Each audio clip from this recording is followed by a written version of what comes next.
Hey, everybody, this is Harvey Sluggo Wasserman back for the 185th, count 'em, 185, Green Grassroots Emergency Election Protection Coalition Zoom call. We are starting off with 27 people, same amount of the average donation, the Bernie Sanders campaign. 27 also has some spiritual significance. We won't go into that until we get to the woo-woo hour. But it's great to see everybody. We have a tremendous show, as always, today with really fabulous guests, starting with Karen Greenberg and Julian Zelitzer. They are the co-authors of a very, very powerful new book, and they are both professors. Linda is Karen is a professor at Fordham, where my daughter got her MSW a couple of years ago, and Julian is a professor at Princeton. I think we've heard of that one. Isn't that where Albert Einstein got his undergraduate degree? No, I'm sorry, just kidding. Anyway, so we will start with you guys and your fabulous book. Linda Foley is a representative in the Maryland legislature. In the second hour, we're actually going to do some poetry. We're going to start with Dennis Bernstein, the fantastic host of the Flashpoints nationally syndicated radio show at KPFA. I'm actually going to read a couple poems, my alleged recollections of the second Woodstock.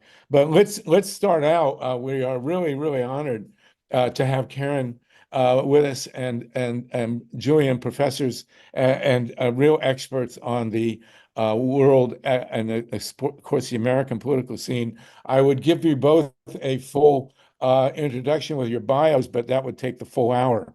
So, Karen, if you will start us off, please, with your amazing book. Steve, if you want to flash the title on or the cover on the screen. But Karen, you are concerned, as are we all, about security of our elections and security of our nation, including the possibility of an armed coup following this coming election. Why don't you, if you would, tell us about the book, tell us about your career a bit, but tell us what your main concern is. We're up to 37 people, and there it is. Our nation at risk, election integrity as a national security issue. And it's a compendium of essays. And I looked through, it's a really amazing lineup that you have here. So what's the point of the book, and what are you most focused on now? Karen and Julian, please. Okay, so I'm happy to start and to say a couple of things. One is, it's really interesting when you think about, I'm an expert in national security. That used to mean an expert in terrorism, an expert in the war on terror, an expert in, a wide range of foreign policy issues. But all of a sudden, the expertise is turned inward to our country and to our elections. And so this was Julian's idea, I just want to say, this book, that we really should look at elections as a national security issue. And what's really interesting is how many intersections there are between the kind of work I did before on looking at the quote unquote national security state and how we think about fortifying our elections. And the book is really interesting in this way, which is, instead of just sounding the alarm, like, oh my God, look at all these things that are happening, which we know are happening, disinformation, violence at the polls, threats to public officials, working machines that have been, voting machines that have been tampered with, et cetera, and Julie and I can talk about more of them.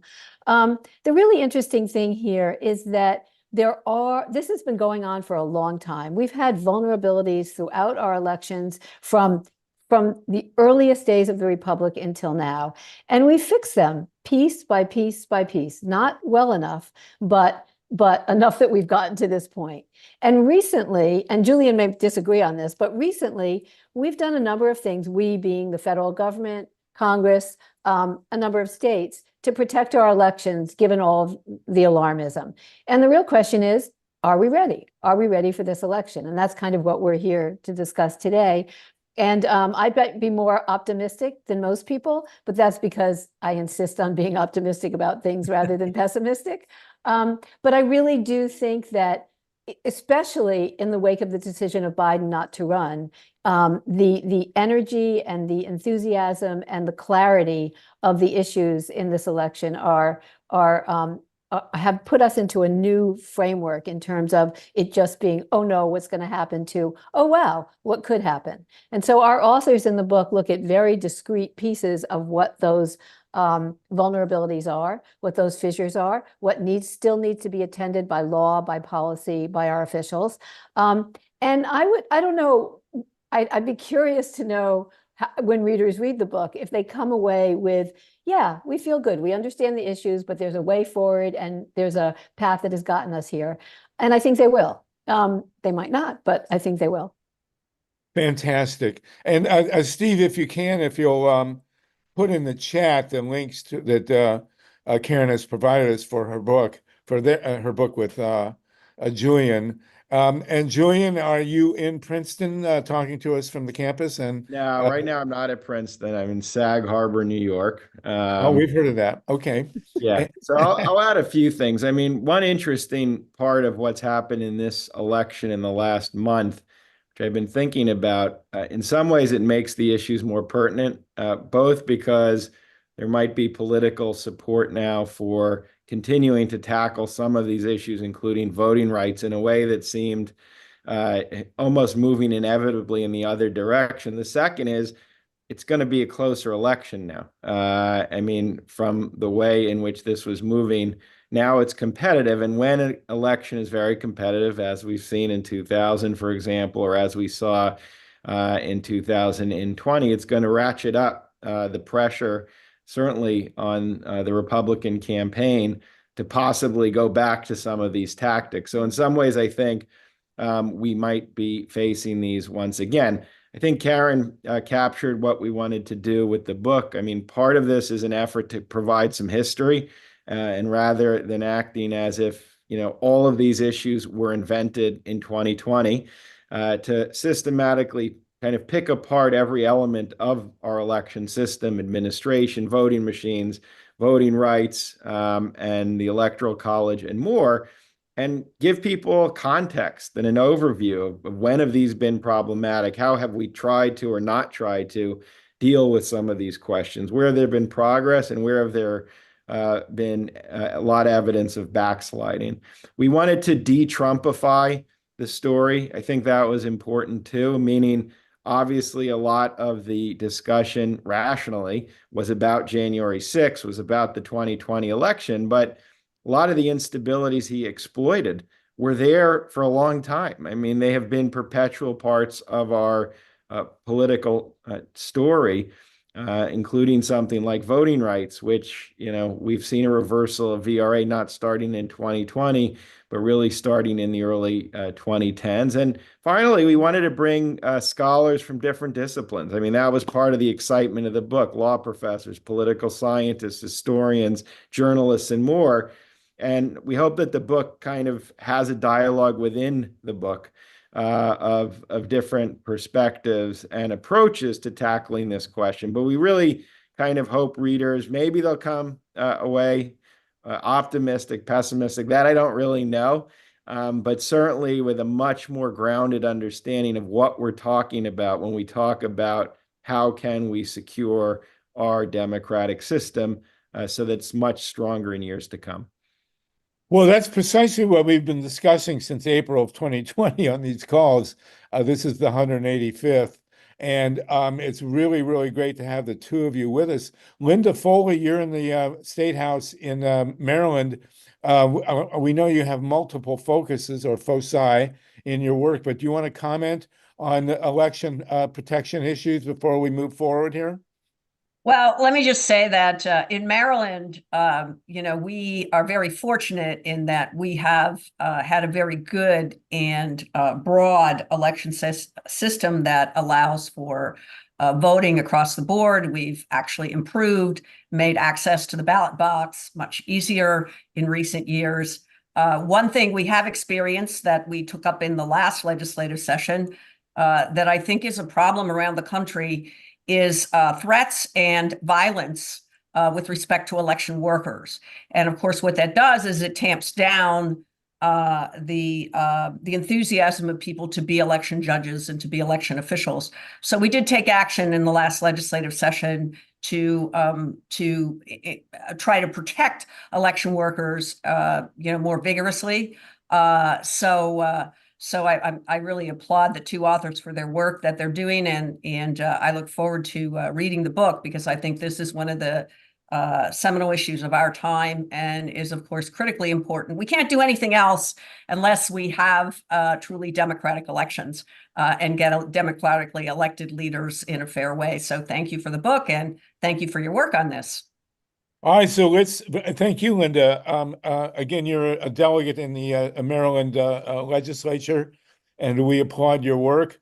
The origin of this issue in the 21st century, the question of the integrity of our elections, I believe really opened up with my buddy and a guest on these calls, Greg Palast, who showed in Florida 2000 how the governor, Jeb Bush, stripped the voter rolls of about 90,000 suspected Democrats, mostly based on apparent racial and ethnic identities of their names. And there's no doubt in an election decided by 537 votes that stripping 90,000 people of color from the voting rolls had a big impact. Then I, as a professor at two colleges in Columbus, Ohio, was up close and personal for what happened in Ohio 2004. And, it was, Ohio being a test marketing state, it's as if Karl Rove came into Ohio and tested out every way that you could possibly steal an election, including rigging the term rigging now has become charged both ways, but they did, in fact, rig the voting machines, intimidate people at the polls, really tested just about every possible method that you could use, including sending out on state logos. They had the Secretary of State was a Republican, and sending people messages, written messages from the boards of elections that said, if you're a Republican, vote on Tuesday. If you're a Democrat, vote on Wednesday. These guys, we got to credit them at least for a sense of humor. And then in 2016, of course, there were very serious issues raised about the procedures in the key swing states of Wisconsin, Michigan, and Pennsylvania. And it's our contention, my co-author Bob Fitrakis and I, that had there been fair vote counts in those three states, that Hillary Clinton would have become the president. And she did not follow up and did not do oh my God, that's Bob Fitrakis in the middle there with Pete Pekarsky and some young-looking guy on the far right. We were on the Lou Dobbs show, by the way, talking about this in 2004. And then since then, our contention, and Christian Nunez has joined us, our contention is, and please, Julian and Karen and Linda comment on this, that because of the movement for hand-marked, hand-counted, digitally scanned paper ballots, we were able to defend the 2020 election. And our contention is that had it not been for the movement that arose out in Florida 2000, Ohio 2004, Trump would have been reelected in 2020. So that's what we're on the floor with. Most of us are assuming, Karen, if you and Julian can each get in a quick word, and then we'll go to Christian Nunez, who's just joined us, and Linda, that would be great. Our assumption is there will be an armed attempt to overthrow the 24 vote count if Trump does not win. They've been pretty clear on that. And since you're the expert on national security, Karen, if you want to start with that, and then go to Julian, Linda, and then we'll introduce Christian Nunez. Gee, thanks for that question. I'm going to take a little different approach here, which is to say that I do think the threats of violence and expecting a contested election and a violently contested election are what's on the horizon. However, I do want to say a couple of things about how I think this will play out. And one of those is that we're not unprepared, meaning that everybody in official positions. I'm not talking about the people who are trying to disrupt the election and amassing militias and things like that, that the federal government, the state governments, the local governments, there may be some inside threats. I get that. They know that this is on the horizon, and some of this is so there have been a number of task forces created both at the interagency level, in the federal government, in a number of the different departments across the executive and within states to think about how to prevent this. So that's one thing. The second thing is, don't underestimate how much the fact that Donald Trump was president allowed what happened on January 6th to happen. That did not happen spontaneously. There was so much preparation, so much organization, and it came from the top, and he was able to do it because of what he did within the federal government. So if you're thinking about January 6th, he fired everybody or replaced everybody that could weigh in with the National Guard, with the police, with other forms of amassing information about the arms that were being stockpiled. That's not going to happen this time. The FBI has a different mandate right now than they had then. They're all on message about this. That doesn't mean it's completely safeguarded, but the fact that we were blindsided by this happening was a structural problem as well as anything else. The fact that the individual police entities didn't coordinate with one another, didn't talk to one another, the fact that they used all these excuses that they could see the National Guard outside the Capitol, but they weren't allowed to talk to them and call them in. This isn't going to happen this time. So I just want to say that we're better. Let me put it this way: we better be better prepared. This isn't like, and I hate to make this analogy, but this is my MO, on 9/11, when throughout the summer, people in government were saying, something's going to happen, something's going to happen. They're going to fly planes into towers. That's their plan. And the White House didn't listen. Everybody's listening now. Everybody's preparing now. That doesn't make it foolproof, but either we have officials who know who can handle this, or we don't. And one of the things about this election, I just have to say, is if we get through it in a way that handles the kind of protests that come up, it's going to be a major turning point in American history, that we can handle this, and we should be able to handle it. And a final thing, and Julian can talk about this even more, which is that this election, Julian, you said it's going to be a close election. This can't be a close election. The real linchpin here is to make this a not close election. And that's the difference. And we've seen the polls go, really change in the past, however many days it is since Biden resigned from the candidacy and endorsed Kamala. And I think, and that's not to be overlooked. And when you see, what is it, 700% registration among people 25 and under have gone up in the past week. This has to be one of those elections in which there is a massive win. That is actually a way to quell the kind of violence that we might have. But I'm curious to hear what you think, Julian. Beautiful. Well, let me put in perspective very quickly. In 2020, Biden won by 7 million votes. In 2016, and that was enough. That's what was needed. In 2016, Hillary won by 3 million votes, and that was not enough. Mm-hmm. So, somewhere in there, we'll see. Professor Zelzer, Julian Zelzer, please. Yeah, all those points are CHRISTIAN NUNES. All the points are well taken, and I think the preparation is different, and that's what happens. We tend to go through crises and then try to deal with them. I do think the threat is very real. I think everything Karen outlined is true. Might be a big election. We don't tend to have those. So it's still, even with this boost, we're seeing it kind of in swing states. It's at now, it's 50-50. It's not kind of going overwhelming yet. So we'll see. But I do think I want to go back to your earlier point.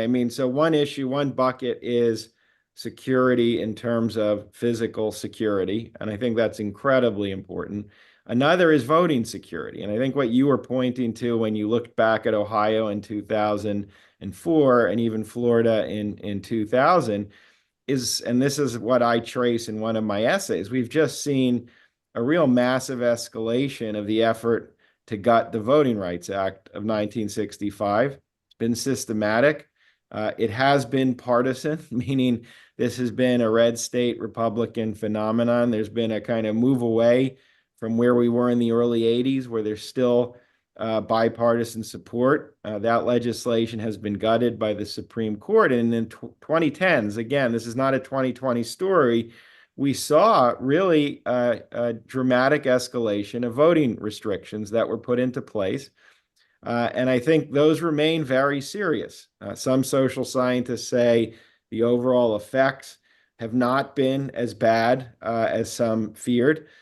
But the fact is, the restrictions are there, and it's easy to look at specific elections, specific districts, and see where dampening the possibility of voting really not only hurts the democracy, but has hurt Democrats, frankly, in many cases. And as Karen is saying, with security, I think we have to think of voting rights that way. I mean, the danger is how the backsliding has just kept happening through the judicial branch, through one of the parties. And we're very far away from where we were in 65, even if voting is higher, even if in 2020 we put these measures, we need a federal guardrail back in place. And the legislation that was attempted, the John Lewis legislation, faltered. And one of the possibilities of this election, it will be a post-election possibility, both with a possible President Harris and a Democratic Congress, would be to see those measures that would restore the VRA put back onto the books. I think that's quite crucial, and in many ways as crucial as physical protection as we think of elections. Yes, thank you. That quite brilliant on that. And one thing that, of course, is many of us are thinking in terms of, or we're discussing in terms of a national coup after the election. The question is violence during the election at the polls in the swing states, and that's a huge concern. We saw some in Ohio 2004, and people forget that the 2000 election in Florida was actually decided by violence. If you look at what the Brooks Brothers mob did in South Florida, and there was a violent attack on the vote count that was certified by the Supreme Court. It was a violent coup in 2000. There's no doubt about it. So very, very good. We'll continue this. Julian, please, what is the title of your book again, and where can Our people Nation at Risk here. Election integrity is a national security issue. Our Nation at Our Risk. Nation at Risk. And who's the publisher? NYU Press. Okay, very good. Dr. Linda Foley, we will get to you for a minute, and then we'll have Mike HERSH introduce CHRISTIAN NUNES, the president of the National Organization for Women. Linda, please. Yeah, I would just like to echo what Karen said. I really do believe, they're going to do what they're going to do. And we need to, make sure that we're ready for it. As she said, we were sort of taken off guard in 2020. We won't be off guard again. Everybody's antenna is up for it. And I think what she said about having the presidency and having the executive branch at this point is incredibly important. There are a lot of things that can be done that would have prevented what happened on January 6th from happening again in 2024, because we do have our hands on the levers of the executive branch power.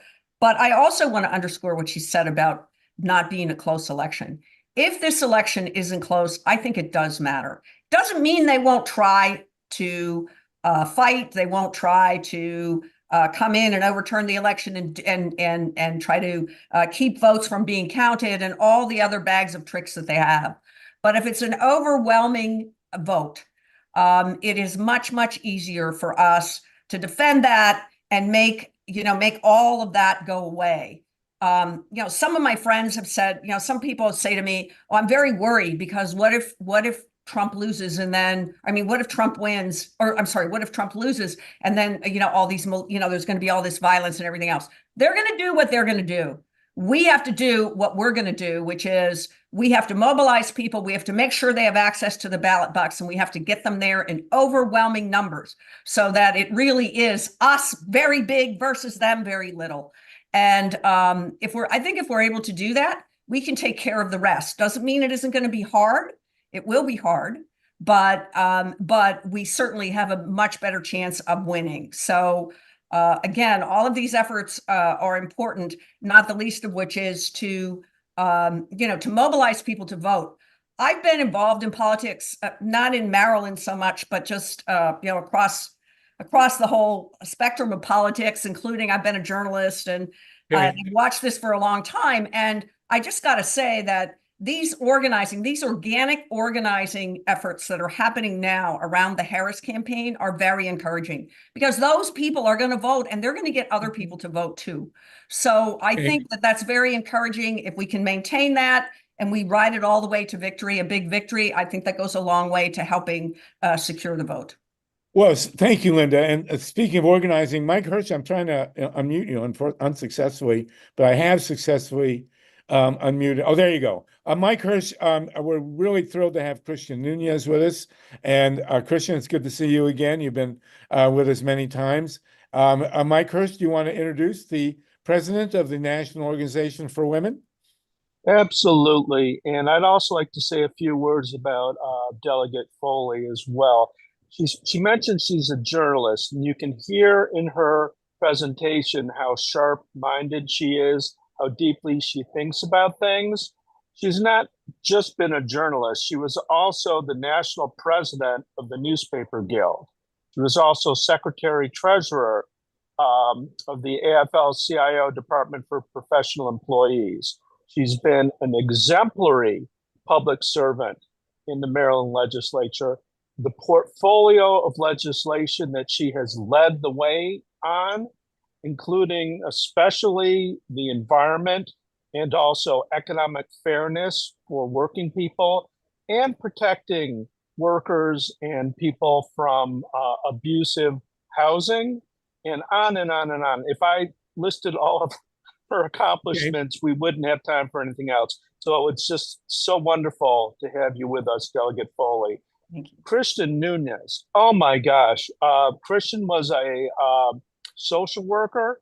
And once you're a social worker, you're always a social worker. And she brings a high level of enlightenment, skills in learning and listening to people and bringing people together. And both of these exemplary women, these incredible leaders, get things done. They're not only brilliant, they don't only explain things very clearly, and they don't only think very deeply about issues, they make a huge difference in the daily lives of everyday people. And for that, I am so honored to have both of these women join us today. And I'll let them speak for themselves, and I guarantee you're going to be impressed. And CHRISTIAN, I want to introduce you to Karen GREENBERG and Julian Zelizer. They have a great new book out. They're professors and very, very well known. Their ratings are all over the place, and you should be in touch. Karen GREENBERG is a professor at Fordham, Julian Zelizer at Princeton, and their new book is about voting rights and what we face in the national security aspects of this coming election. But nobody needs to tell you about that. So tell us what the National Organization for Women is about right now. Well, first of all, thank you all for having me on again. It's a pleasure to be back in your company, and very nice to meet you, Karen, Linda, and Julian. And so very interested in reading that book as well.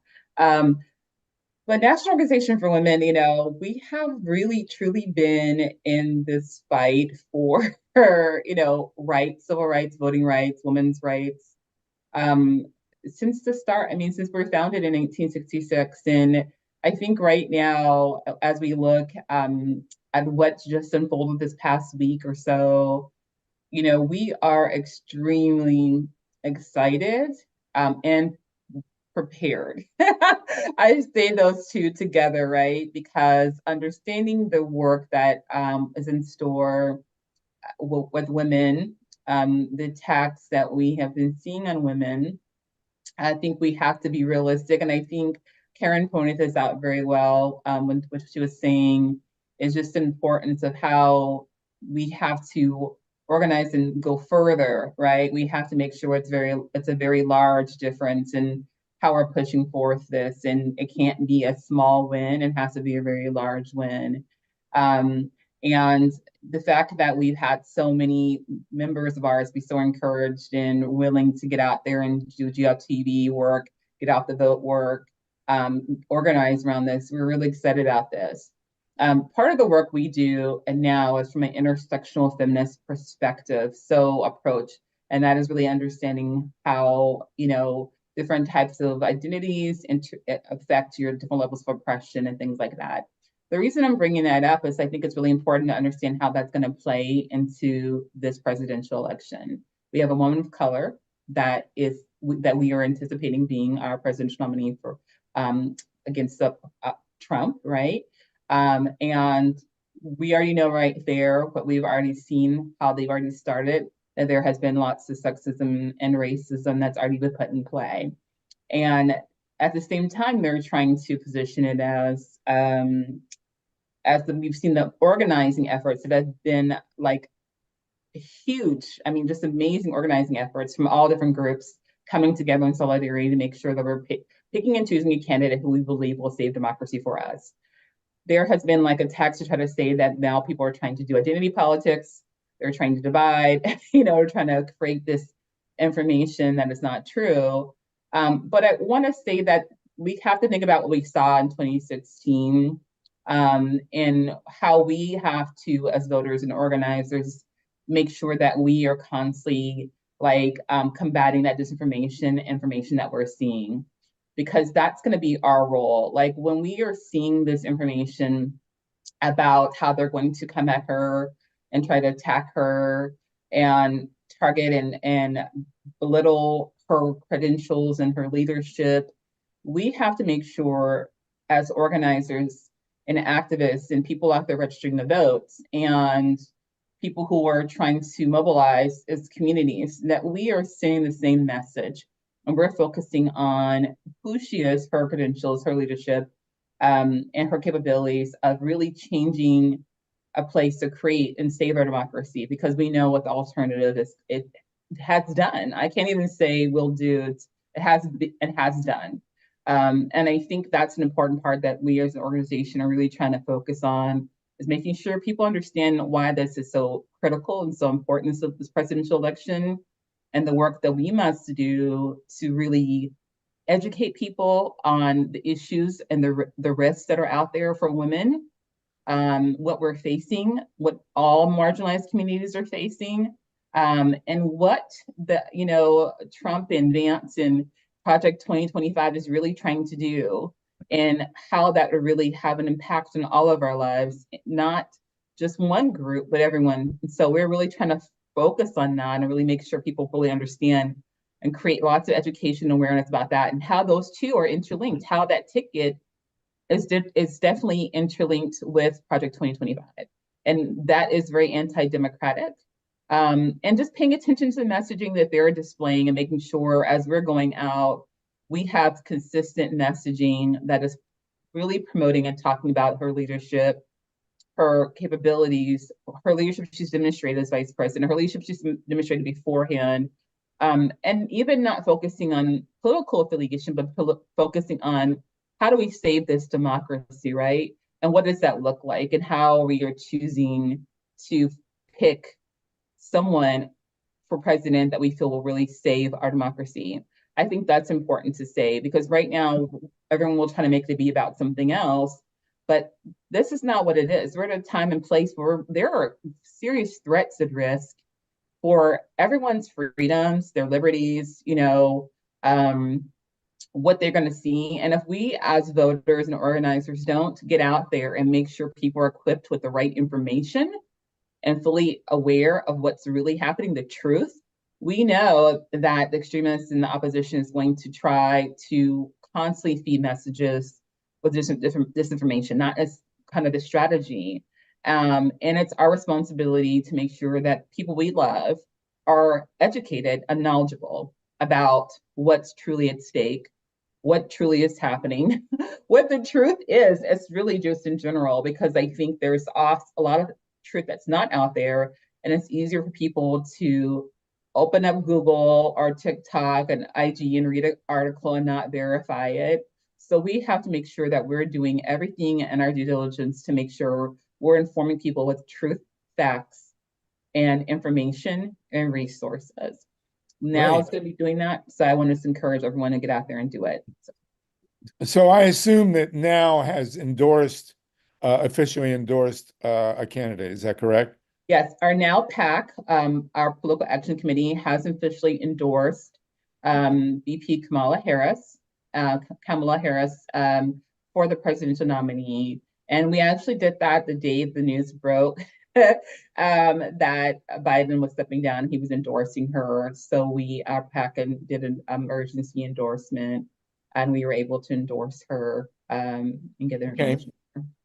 So thank you, Christian Nunez. It's great to have you on, and certainly, again, you're always great. It's always wonderful to see you as well. We have two major radio hosts on our show in the audience. One is LYNN FEINERMAN, who has her own show. Lynn, if you'll give the name of it. And then we also have Dennis Bernstein with us, the host of the Flashpoints show, which is on KPFA in Berkeley and nationally syndicated. Lynn, I hear something in the background. Lynn, can you do you want to ask Yes. a question? Yes. Lynn Feiner? Yeah, thank you so much for mentioning Women Rising Radio, Harvey. And my question, it's a little bit going back to the book by Karen and Julian, but I've been concerned about Dominion voting systems for quite some time. I interviewed an attorney who informed me that that company was founded by Dominionists, by evangelical Christian nationalists. Of course, they're based in Canada, but they do supply about 90-something% of our voting machines. I know that Trump and his group have been after them, and there's been a slugfest between them. And that, I can't help but think that, Trump always accuses others of doing what he's doing, and that he is actually actively, constantly courting the evangelical Christian nationalist vote. So I'm wondering if any of you has been concerned. I haven't, been able to read your book as yet, but I wonder if any of you has been concerned about that and had any thoughts about it, because I am concerned. Okay. We had major voting machines issues in Ohio 2004, and the owner of a major voting machine company not only endorsed George W. Bush, but was quoted as saying he was going to make sure Bush won. Karen, Greenberg, Julian, Linda, and then Christian, do you all want to take a shot at this one? Karen? I think this one I'm going to punt to Julian. He knows more about voting machines than I do. But I just want to underscore a couple of things that all of these things are wound together. So the disinformation can also include disinformation about voting machines and whether or not they work. So it's not, none of these things are isolated. And I think that's one of the important and interesting things about this election is all of these issues, all of these fissures, all of these vulnerabilities sort of are woven together. And so when you say the voting machine issue, starting to disaggregate truth from untruth, truth from fiction is very important in the case of the voting machines, and I think is part of a much larger picture. So, but I punt to Julian on this. Julian, you're the punt receiver here.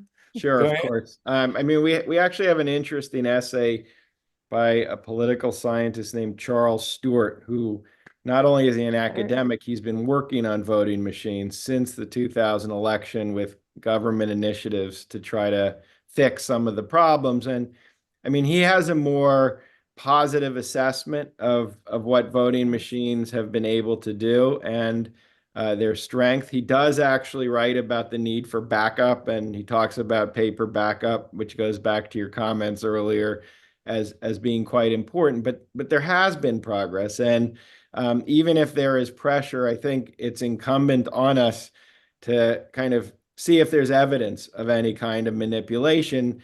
The fear is otherwise we feed into a distrust of the election system, which actually kind of benefits those who are actively trying to undermine undermine the system. So there is some evidence, though, that the voting machines have improved since 2004. A lot of states have been working on this, blue states as well. And I don't think in 2020 we were where we were in 2004, which is part of the response that we ultimately saw from Trump.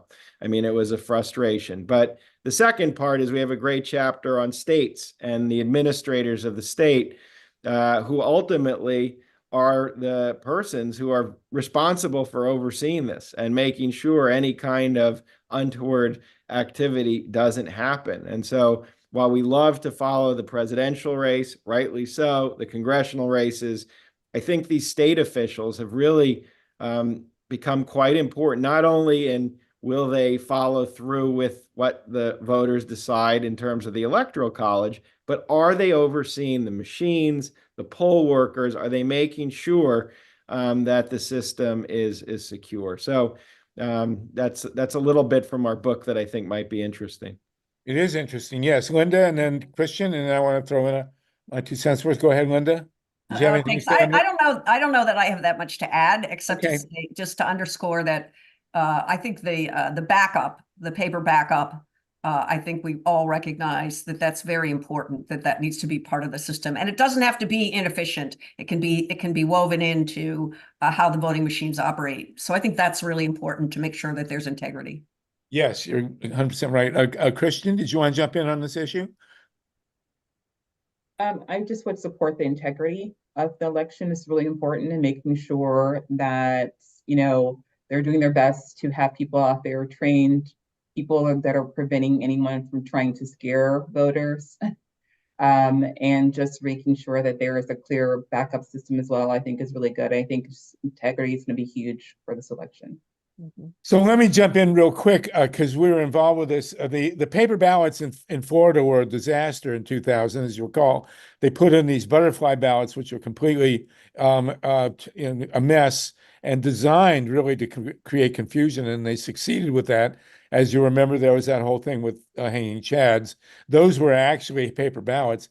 In Ohio 2004, we had direct recorded entry machines where people voted on electronic machines. And I personally at Capital University, where I was teaching, punched in, electronically my votes. That was a disaster. We are 100% sure on work we did with Bob Fitrakis that those machines were manipulated. There's absolutely no doubt those machines were rigged in Ohio 2004. So our major campaign issue from 2004 to 2020 was to go to hand-marked paper ballots that would be hand counted. And that was our vision. And it actually, in part, thanks to the COVID, that happened because people had to vote by mail and you mailed in a hand-marked paper ballot. What intervened and we didn't understand in 2004 and has largely pushed by one guy, John Brakey, is digital scanning of hand-marked paper ballots. This really changed the landscape and made the term voting machines a little more, shall we say, interesting, because the case for digitally scanned hand-marked paper ballots is actually very strong. Now, technically, you could, of course, manipulate a digital scanner, but it's hard to do. And you still do have the paper backups. And this was a huge deal in Arizona, where Brakey and Ray Lutz did a big battle on auditing and won. And the bottom line is that if you hand count 100 million or 130 million paper ballots, you can have a lot of mistakes. There's no doubt about that. And it's manipulable. If you digitally scan the hand-marked paper ballots, you enter a whole other realm. This is, as Steve is showing, Audit USA. But a large part of the credit for the digital scanning movement goes to John Brakey from Arizona, because it never occurred to us. But if you mail in or you drop off a hand-marked paper ballot, and then it's digitally scanned, and if you can, keep the scanning machines kosher and make sure that they work properly, which is a little less complicated than the direct recorded entry machines, and they're much harder to corrupt, then you've got the best of both worlds. And, it's our thinking that the digital scanning in 2020 of the paper ballots, more than 80% of the votes in 2020 were cast on paper ballots. And more than 80% of those were digitally scanned. So you can get with digital scanning a quick response. If you're within a certain amount, a margin of error, you can hand count the paper ballots. And we've come to believe that that's the best of both worlds. So we'll see what happens in 2024. But that has become, those of us who started with this issue in 2004, that's become our advocacy position. Everybody should vote, except, there are questions with disabilities. But wherever possible, everybody should vote on hand-marked paper ballots. They can be mailed in or dropped off. And of course, mailing them in is, on the one hand, more secure as when you have militias walking around. On the other hand, because of Louis DeJoy and what he's done to the Postal Service, there are questions there, right? And why hasn't Biden gotten rid of Louis DeJoy? I don't know. I mean, geez, it's If unreal. I Anyway, could say for me, I think that's great, but I think we really have to look at just the integrity of those counting, right? Because I think that's the bigger issue for me is like, even if we had paper ballots, even if we scanned ballots, the issue is I think we have far too many people who are so fixed and their views are so rigid that they're willing to like break the system, be illegal. I mean, like it's so much going on right now that we have to really worry about the integrity of those who are going to be in the system that's really trying to count these ballots. So to me, I feel like, I feel like that's more of an issue where like, what else can we do? What else needs to take place to make sure that those who are being selected for these roles are actually have been screened, vetted, and you volunteer or not, that we know that they're going to hold up to be able to be fair, and what measures can be put in place to make sure they are staying fair in their vote counts. Because absolutely. Well, of course, a big part of Steve Bannon, who thankfully, hi, Steve, you're in jail. His program has been to flood the election boards, which is where the vote counting is done, with MAGA people. I mean, and he's been talking about that since 2020. And Christian, you're 100% right. I will say, I think we all saw according to one report I saw, almost 200,000 people have volunteered now for the Harris campaign. Mm-hmm. And the question is, how many of them are going to go in and work at election boards? I mean, that's a critical issue raised by you, Karen and Julian. I mean, the security of the actual election boards, who is going to be counting these ballots. Now, the digital scanning does give us some kind of backup, thankfully, which we didn't have in 2004. But, here we are today. So, Christian, good point. Everybody, good points. Mike Hirsch, you wanted to jump in, then we'll go to John Steiner and Wendy. We have 60 people with us. Go ahead, Mike. Thanks, Lugger. I just want to call on my friend, Reverend Glency Redrick, to say hi. Glency's been an incredible activist and organizer. She's usually behind the scenes, but I hope that she'll unmute and say hi for a second. Just let us know what she's up to. Glency, it's great to have you back with us. We really appreciate your presence. Everyone. There you are. How you doing? I'm doing well. Working to make sure that we get Kamala, which you can see the pink and the green in the background. So she definitely is our number one to make sure we get her into the White House.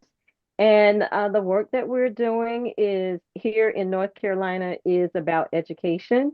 We have to go back to the basics. And I think that for those who are apathetic about voting, if we don't connect the dots for them, we will be in a sad situation. I don't know what you know about North Carolina, but we have a governor, a person who's running to become governor who speaks worse language than 45 does. And so, our job is to make sure he doesn't see the daylight of right now he's lieutenant governor, and that's about all the space we want to give him at this point because he's averse to women's rights. He's averse to our LGBTQ plus community. He's not in favor of education. He's not in favor of healthcare. So all of the things that we as Americans are concerned with, he is not. So our job is to make sure that he doesn't see the light of day in the governor's house here in North Carolina, as well as to make sure that 45 goes to another house that has bars and wear, a particular kind of uniform. So that's what our goal is. And so I believe that with our persons who don't know their history, don't understand the connecting of the dots, we need to start with a very basic civics education, get them to understand that voting on the local level leads us up to the national level, and to help them to be very much aware that presidents choose our judges, which, we can see that the choices that have been made by 45 pretty much are aligning him with get out of jail cards along the way. And so we got to make sure that we stop that kind of behavior and do the right thing by our community citizens. Thank you, Glency. You're welcome. Thank you No so much. problem. I know it's a short time. No. Sorry. I will point out these calls are officially nonpartisan. We are a 501c3. Okay, I'm so nonpartisan. I I didn't call it name. That's okay. You can say whatever you want. I'm not going to endorse a candidate. I do want to ask a question. When people refer to 45, are they talking about the number of the presidency or the IQ? Sorry. Okay. I won't answer that question. Let's go to I'm John. not going to answer that question either. Okay, thank you for us. And people who really want to see politics in 2024 should take a look at the lieutenant governor of North Carolina, now the Republican candidate. Man, you couldn't invent this guy. Okay, John Steiner, please. Julian, Karen, Christian, Linda. John Steiner is a great supporter of the cause, been with us right from the start, and he's in Boulder, Colorado. Go ahead, John. Karen and Julian, thanks so much for joining us.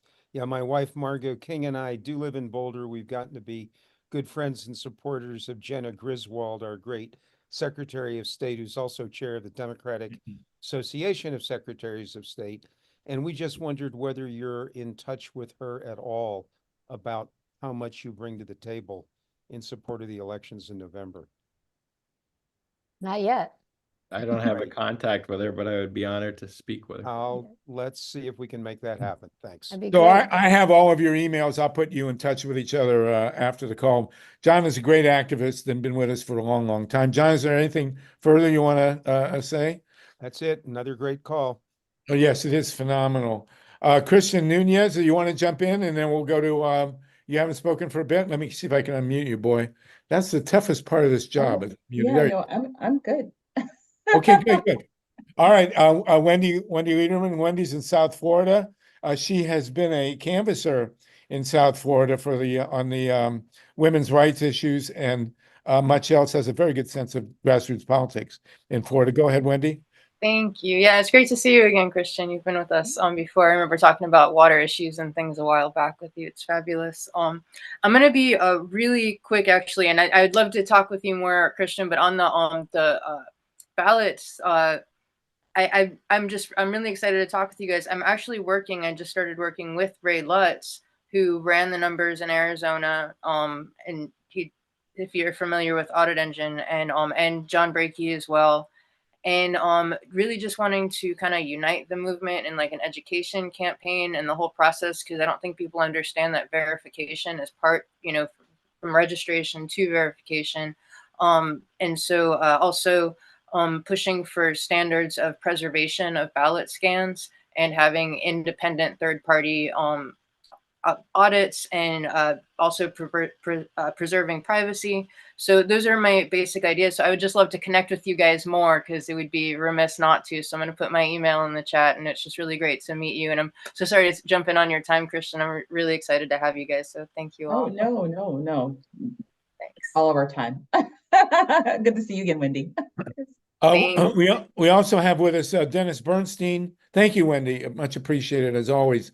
Dennis Bernstein is the host of the Flashpoints radio show, which is nationally syndicated on KPFA Berkeley and the Pacifica Radio Network. Dennis, did you want to jump in and say hi to our guests? Oh no, you guys are doing great. I'm just learning a lot, and I want to learn a lot more. Battle is on. Right. Well, I definitely want to connect you with Karen and Julian. Maybe you can have them on your show. And of course, Christian has been a mainstay of our shows as well. Dennis and I are going to read some poetry in the second hour. Maybe we won't start at the top of the hour, if that's all right, Dennis, or we can slip in a bit. That'd be great. We've got 64 people with us. We are, of course, podcast, and we are rebroadcast in New York or out of New York on the Progressive Radio Network on Thursday nights. And we are live webcast now. Let's start from the backside this time and go in reverse order. Linda Foley, do you want to say anything kind of to wrap on election integrity? And if you want to stay with us in the second hour, talk about your environmental issues, that's fine as well. But Linda, do you want to speak to election integrity? And then we'll go to Julian, Karen, and Christian. I think, that there are people who have said everything that I would say here on this call, I think, in terms of election integrity. And I do think that, some of the issues around security, we shouldn't overlook that. Making sure that election boards are secure, making sure that election workers are secure, making sure that people aren't intimidated. Those are very important parts of this as well. So I just want to underscore that. And I do want to thank you for having me here. I'm not sure I can stay for the second hour. Okay. I've got to do some things before I get on a call tonight, an important call tonight. That's an organizing call, on a national organizing call. But I do want to mention that in Maryland, we also have a very important ballot referendum to enshrine reproductive rights in our Constitution. So anyone that's on Maryland, that's on this call that's from Maryland or listening to this call who's from Maryland, please remember that. Because that's as important as the candidates who are up for election. So thank you for having me today, and I've really enjoyed the discussion, and I've learned a lot too. Well, keep in touch. We will have you back. It's great to know you're in the Maryland legislature. We've had some other folks from the Maryland legislature, and we do have Republicans, by the way, on our show. We did have Ken Bennett, who was the Republican Speaker of the Arizona House, and so if anybody knows a Republican that wants to come on this Zoom call, we'd love to have her or him. That would be great. We've been inviting 45 there, but haven't heard back. Julian Zelizer from Princeton and co-author with Karen Greenberg of this great book. Want to give us a wrap here?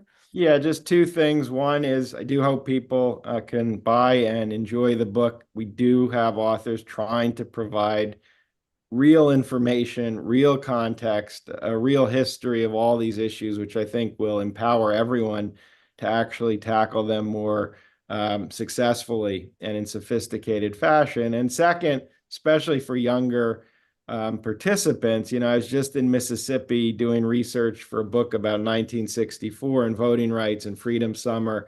And it is important to remember we're really not a lifetime away from an era where not only was the vote denied, but racial violence was systematic. It was institutionalized in the structures of government.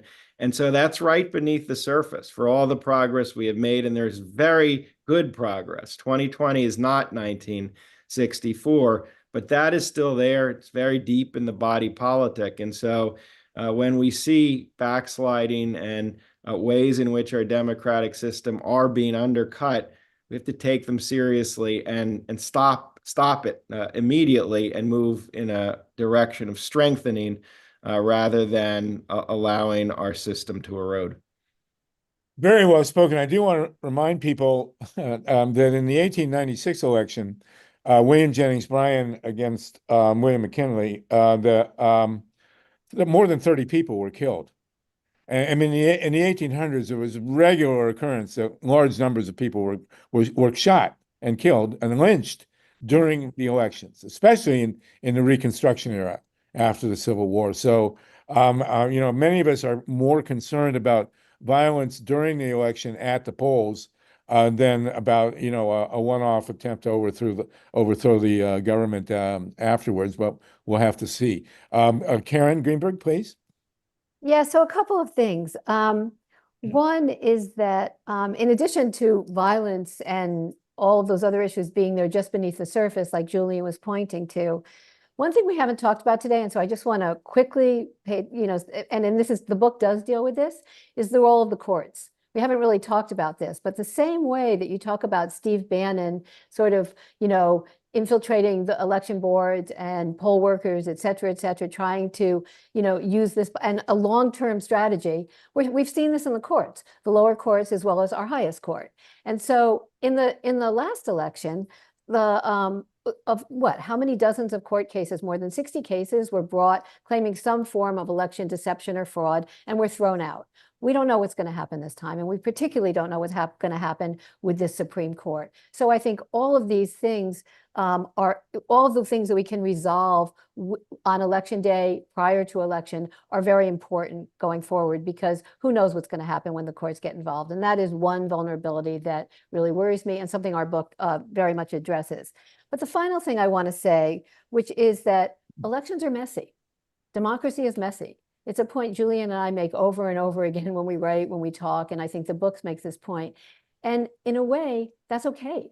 That's what our democracy is about. And I think if we can embrace that in a way, we'll be less fearful and a little more ready to take on it. It's not going to be perfect. There's never been a perfect election that I could find in looking through the years and years of elections. And I think if we know that, it's a little strengthening to, we're just going to make it as good as it can get, and that's going to be good enough. So, and that has to be good enough. Well, of course, as Winston Churchill said, democracy is the worst form of government there is, except for all the other ones. And you're 100% right. And, again, I will reiterate, and I think we're at a point where, looking at 2020, I don't think that we would have won even half those cases had it not been for hand-counted paper ballots. I mean, that was the fallback. And having lived through Ohio 2004 up close and personal, I mean, I was in Columbus.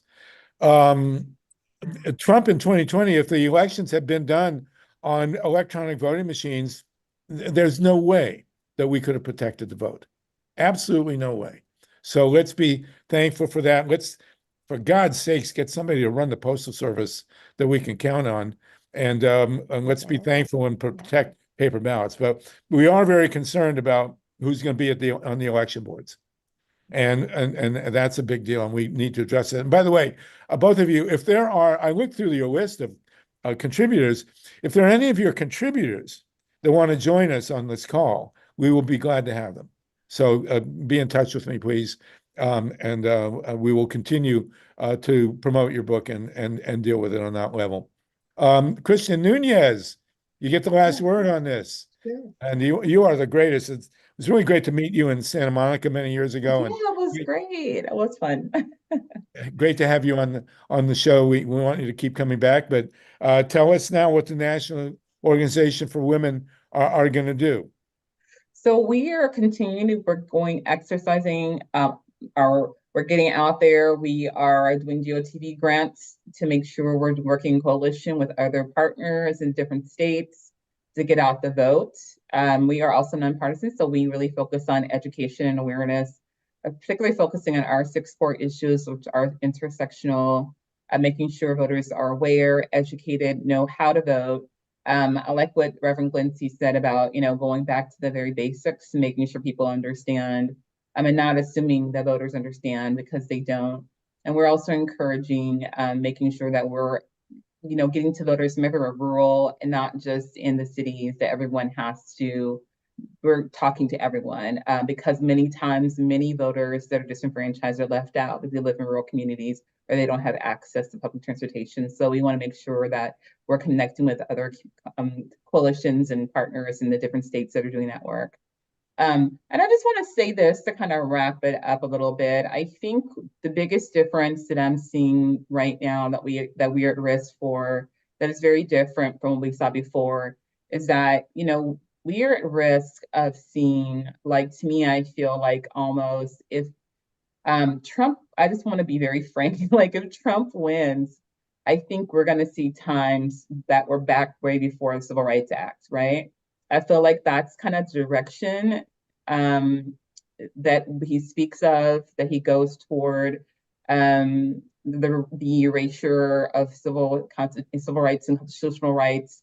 I was listening to something the day when he mentioned to people, some voters, some supporters, that this will be the last time that they would have to vote if they vote.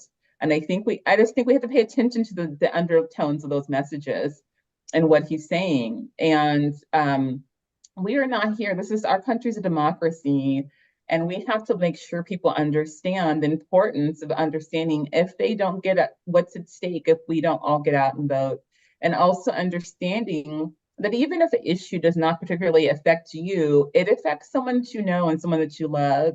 And that is why we have to come together unified and united, and in solidarity, I should say, to make sure that we're electing someone who is going to be a servant for the people, who's going to be a servant leader, who's going to make sure they're keeping the best interests of the people in mind, and who's going to really work to protect and defend democracy. I don't see that happening with Trump Vance. And we've heard too many things, especially as for women. I don't see that happening. So I'm going to speak as leader of a women's organization, that we have to make sure that we're being very wise about what we're looking for, and making sure that we are not afraid to tell the truth, but speak the facts of what has been said and the places that we are now because of 45's leadership, and what we still are experiencing because of that, and the trauma that people are still experiencing because of that.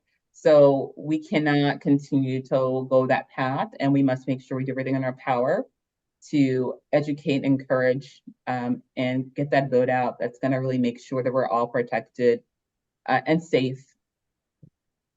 And that's it. Well, thank you. That's very well spoken, everybody. It's been really great. I do have to admit that I am a bit partial to J.D. Vance. I do not have a cat, but I do have 5 daughters and 14 grandchildren.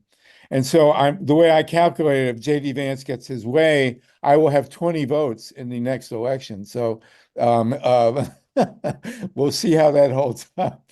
Anyway, do you guys want to jump in again and give us the final word? Again, Christian, it's just so great to have you on. And I hope you're in touch with Karen and Julian here. And again, Karen and Julian, you're welcome back anytime. Thank you. Thank you. And certainly we will take on any of the people in your lineup of contributors to speak to this. But as you can, these calls were founded basically as election protection calls. And we go back to April 2020, when we anticipated, trouble. I can't say that we predicted January 6th, but I'm certainly going to tell you we weren't surprised. And we can't afford to be surprised now. I have to say that in the interest of democracy, I'm certainly glad that Joe Biden is in the White House now and not Donald Trump when we're conducting this election. So there you go. All right, everybody, we're going to continue. Karen, Julian, thank you so much. Christian, you're welcome to stay. You're all welcome to stay. Christian, you're welcome to stay if you like. And I think that did we lose our state rep here? I think she's gone. Yeah, she had to go, but we'll have her back on and she can talk about her environmental initiatives. Michael, Mike Hirsch, thank you so much for bringing her in. Christian, do you want to stay with us? You're welcome to rock and roll here, or I think you got to go. Yeah, I have to go. I have to put my 5-year-old down to bed, dinner in bed. So gonna attend mommy duties now. Well, you get an extra vote too if JD Vance wins. So okay. Yeah, we gotta keep it fair. But thank you. It's always a pleasure. And I'm always willing to come out and spend some time and chat with you wonderful people. So all right, Christian. We'll definitely come back to us within a month or two. Okay. Thank you. Have a good day. Thank you, everybody. All right. So listen, we're down to our second hour, our bonus hour here. I had planned for Mimi German to read us a poem, but she has got another engagement. So she's going to be with us next week. We have a great poet with us, Dennis Bernstein, who's been very serious about his poetry for many years. And again, the great host of the webcast, the KPFA show Flashpoints and nationally syndicated. I do want to invite you, if any of you have a short poem, a minute or two, we will be glad to welcome you on to read it in the coming hour. This needs to be poetry. And then we're going to have a free form. After the poetry, we're going to have free form discussion about the upcoming election. I will not officially endorse or ask for money for any candidate, but you certainly can. Don't ask for money if you would, but certainly advocate. And we want to hear not only what you think about the election, but who you think is going to be the VP nominee. I have a pretty clear idea, but he's the third guy that I've had a clear idea about. So it's definitely up for grabs. But let's get into the poetry now, and then we'll get into a general open forum discussion. Dennis Bernstein, I've read your poetry for a long, long time. And as a fellow talk show host, it's always great to hear from you. I'm trying to unmute you here. Maybe Steve, if you could unmute Dennis Bernstein, that would be great. You've got your KPFA on. Are we good, Dennis? I think so. Can you hear Oh, me? yeah, I can hear you. Okay, go ahead. So anyway, I was looking forward to Mimi. It's lonely here. You're going to read one too, right, Harv? Yeah, two. Two, Sure. good. Okay. All right. So what I'd like to do is, it's this time in my life when my family is disappearing. I just lost my brother last week, and my father had 6 brothers. My mom had 7 sisters and 2 brothers. And they're all gone. Amazing people, lived extraordinary lives. Anyway, we just lost my brother, so I make sure to remember the family in poetry. It's a tradition. My mom wrote poetry for as long as I could remember. And I'd help her put on her makeup in the morning. And she was an amazing human being. And she fought with the men. This is the 50s and the 60s in the workplace. And you didn't want to get a poem from my mom that was pasted up on the water cooler because poetry became a weapon. And I would have liked to be in that car with those 5 women when they drove to work. I would have liked to hear what was going on with them because they were definitely dealing with the men. Anyway, I lost my brother. Here's a poem. I'd like to read a poem for him and maybe a poem for my dad. This is called The Nuts and Bolts of. I couldn't fix a thing. I couldn't fix a tweezer, with no working parts.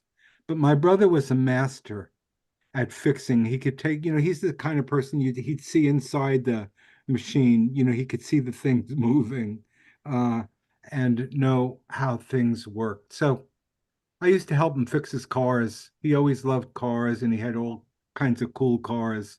This is called The Nuts and Bolts of Brotherhood. For weeks on end, I only saw the bottom half of my excuse me. For weeks on end, I only saw the bottom half of my big brother's body. His waist and the rest of him was face up to his prized 56 T-Bird 2-seater, the Temptations blasting through a few transistors of a radio with oversized rabbit ears that stretched all the way to Motown. In the throes of a New York winter, I delivered jet black coffee, heavily buttered hard rolls, and kept my side of a one-sided conversation. His side consisted of, pass me the red ratchet and the needle nose. No, not that one, Einstein. The big set with the yellow handles. So that's for Robert Bernstein. Beautiful. For all the joy that he's given. And this is, I lost my father not too long ago. So this is called Strong Medicine. And this is for him. He was a very brave war hero who liked to talk about the bee that saved his life. He's having lunch in a foxhole and there was a bee buzzing him. So he got out of the foxhole and went, a couple of yards away to have lunch. And at that point, some kind of munitions hit the foxhole and wiped out his 10 buddies that he went through basic training. That was the nature of war. So he always talked about the bee that saved his life. This is called strong medicine. The night before he died, he craved for ice cream on a stick. He swore he heard the bells outside, the truck across the street. Could I sneak out and buy a round for all of us? His treat. There was no truck across the street, no crisp bells crackling, but the canteen in the basement did have two dusty old machines dispensing pops and cones and cups. I filled the slots with coins. At 50 cents a shot, those two machines unleashed more vital pain relief that night than the steady drip of morphine clouding father's final scene. Ah, the lute he beamed and drew a shallow breath, and then another. I toast to the bitter and the sweet. He tore the wrapper off his treat before he lost his breath completely. I watched him eat. I watched him eat like a kid on the sneak before dinner that night as death took a brief back seat to a chocolate-covered ice cream bar on a stick. Strong medicine for George Bernstein. And can I read a Nazim Hikmet for Leonard Peltier? Please, yes, go ahead, please. You're wonderful, Dennis. Beautiful reading. Thank you so much. Thanks. So this is for Leonard Peltier from Mumia Abu Jamal. It was called to my attention by writings. Pablo Neruda talked about this amazing visit that he went. Nazim Hikmet had ended up serving 15 years in jail because some soldiers took one of his manifestos for liberation and hammered it up on the barracks. And he was in Turkey. He was put under arrest, and he was given 15 years for insurrection. And he wrote the most amazing poetry. And this is called Some Advice to Those Who Will Serve Time in Prison. If instead of being hanged by the neck, you're thrown inside for not giving up hope in the world, your country, and people, if you do 10 or 15 years apart from the time you have left, you won't say, better I had swung from the end of a rope like a flag. You'll put your foot down and live. It may not be a pleasure exactly, but it's your solemn duty to live one more day despite the enemy. Part of you may live alone inside like a stone at the bottom of a well, but the other part must be so caught up in the flurry of the world that you shiver there inside when outside at 40 days distance a leaf moves. To wait for letters inside, to sing sad songs, or to lie awake all night staring at the ceiling is sweet but dangerous. Look at your face from shave to shave. Forget your age. Watch out for lice and for spring nights, and always remember to eat every last piece of bread. Also, don't forget to laugh heartily, and who knows, the woman you love may stop loving you. Don't say it's no big thing. It's like the snapping of a green branch to the man inside. To think of roses and gardens inside is bad. To think of seas and mountains is good. Read and write without rest. And I also advise weaving and making mirrors. I mean, it's not that you can't pass 10 or 15 years inside and more. You can, as long as the jewel on the left side of your chest doesn't lose its luster. Nazim Hikmet. Wow, fantastic. Really fantastic. We were actually going to try and get a discussion going on Leonard Peltier. We could do it now if you want before we jump into my two poems. And if anybody else has one, they're welcome to do it. Tatanka Bricker, the chair of the erstwhile KPFK station board. And have you heard? I see Carol in the background. Hi, Carol. Do you have anything to tell us about Leonard Peltier? No, just keep the letters coming in, both to Biden and to Harris. And especially if you know someone that knows them well, it's a matter of life or death for him. Dennis, thank you for all your poetry. Thank you so much. Thank you. Thank you. And Okay. Well, when it's time for the 1 or 2 minute one, I may read one. Oh, all right. Well, anytime. I have two that I was going to read. This was prompted by Mimi Gurman, who was supposed to read for us today, but Where had is she? postpone a week, so she'll come with us next week. But poetry has to be part of our work here. We can't be a nose to the grindstone all the time. All right, so it's my turn. Steve, can you post my first poem up there? Is that possible? I'm gonna put on my Woodstock t-shirt. If you could put it up there, that'd be great. And then I'll be able to read it. There we go. Okay. So this has an explanation to it. In 1994, both my parents passed away within 4 months of each other. And in order to process it, I knew I'd have to write something, but I didn't want to write prose, and I'm not a poet, but I spent the next 10 years writing this poem. It's called A Glimpse of the Big Light, Losing Parents, Finding Spirit. I did publish it at one point, and the greatest thing that happened with this poem is that somehow Marianne Williamson got a hold of it and wrote an introduction, for which I'm forever grateful. So after this crazy election and things died down a bit, I think I'll republish it.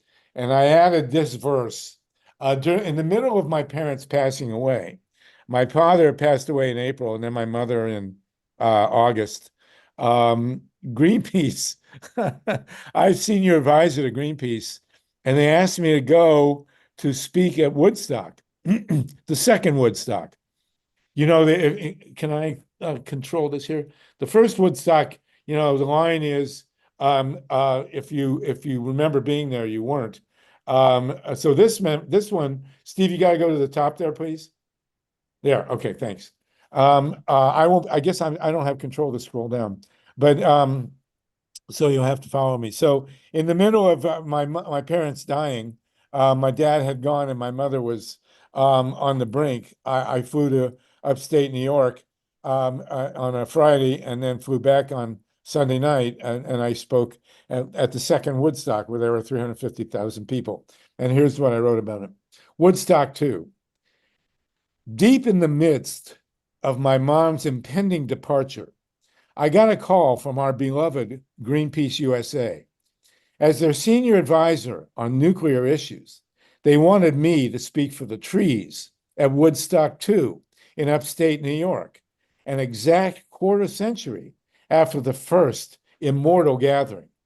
So on that sacred August Saturday, in perfect sync with our generation's gorgeously tie-dyed daughter of time, I found myself singing of Solartopia before 350,000 very stoned fellow hippies, cleansed again by the summer rain, joyously celebrating yet another round of peace, love, rock and roll. My first speech came in the dead of night, following CSN, after Graham introduced me, as 9 Inch Nails came on stage, made their legend covered in mud. I'm not sure exactly who was actually listening as I spoke, but even if it was just 10% of that radiant, throbbing human behemoth, it was still as big a crowd as ever saw Ted Williams hit a homer in Fenway Park. The next day, Michael Lang, the festival's godfather, gave me an encore after the Neville Brothers, before Carlos Santana. Coming late in the afternoon, it was the peak of hippie heaven as I demanded an end to atomic power while singing the glories of an ecological economy and legal pot. It was more pure fun than I could ever hope to coherently describe. As I finished and Carlos began, I was supposed to depart backstage, disappear forever into the archetypes of countercultural Valhalla. Instead, I jumped down onto a substage a few feet in front of the divine Carlos as we danced and sang for a transcendent moment of the surreal strains of classic rock's Oye Como Va. And there, beneath the diamond sky, with both hands waving free, silhouetted by the trees of our evening spiral peak, totally in sync with Abraxas and our ancient, primordial black magic woman, my back arched high, my eyes open wide, I caught a glimpse of the evening star, blazing as big and bright as any light. And I knew in a heartbeat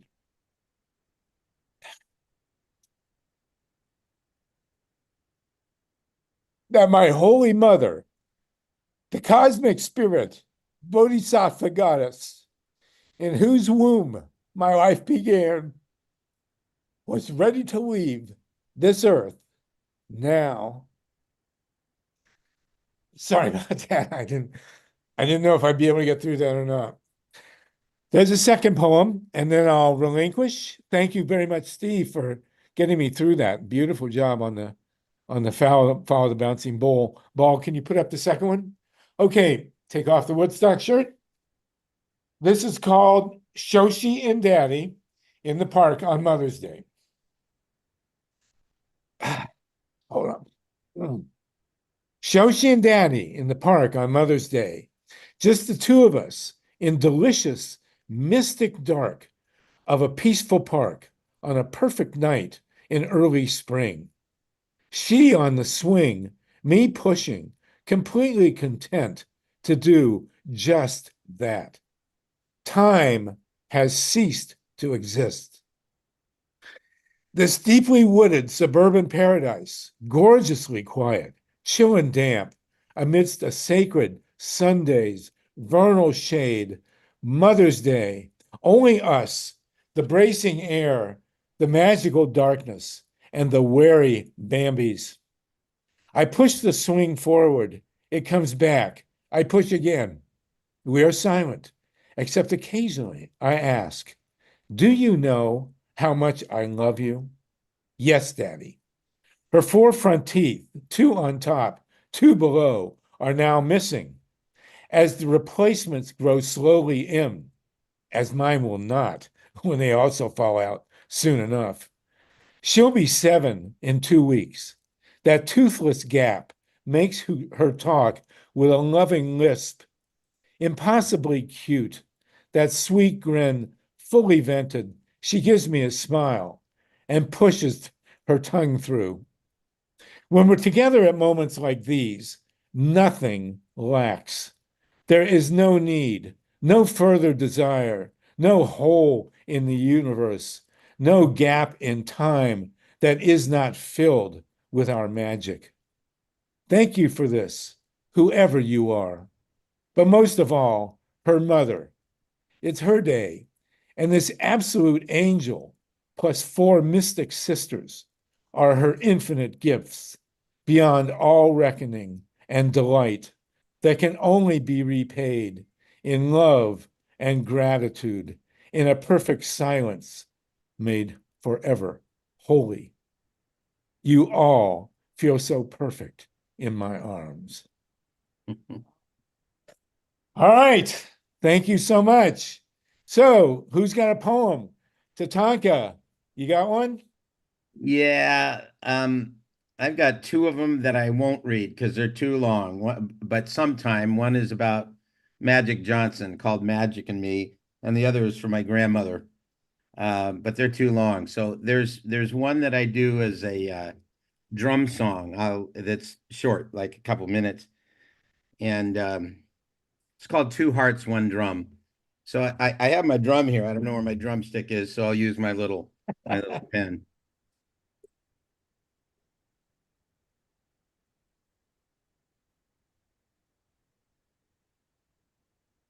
We live but a few moments, give or take 100 spins around the sun. Perfect love is all there is. We breathe together, two hearts, one drum.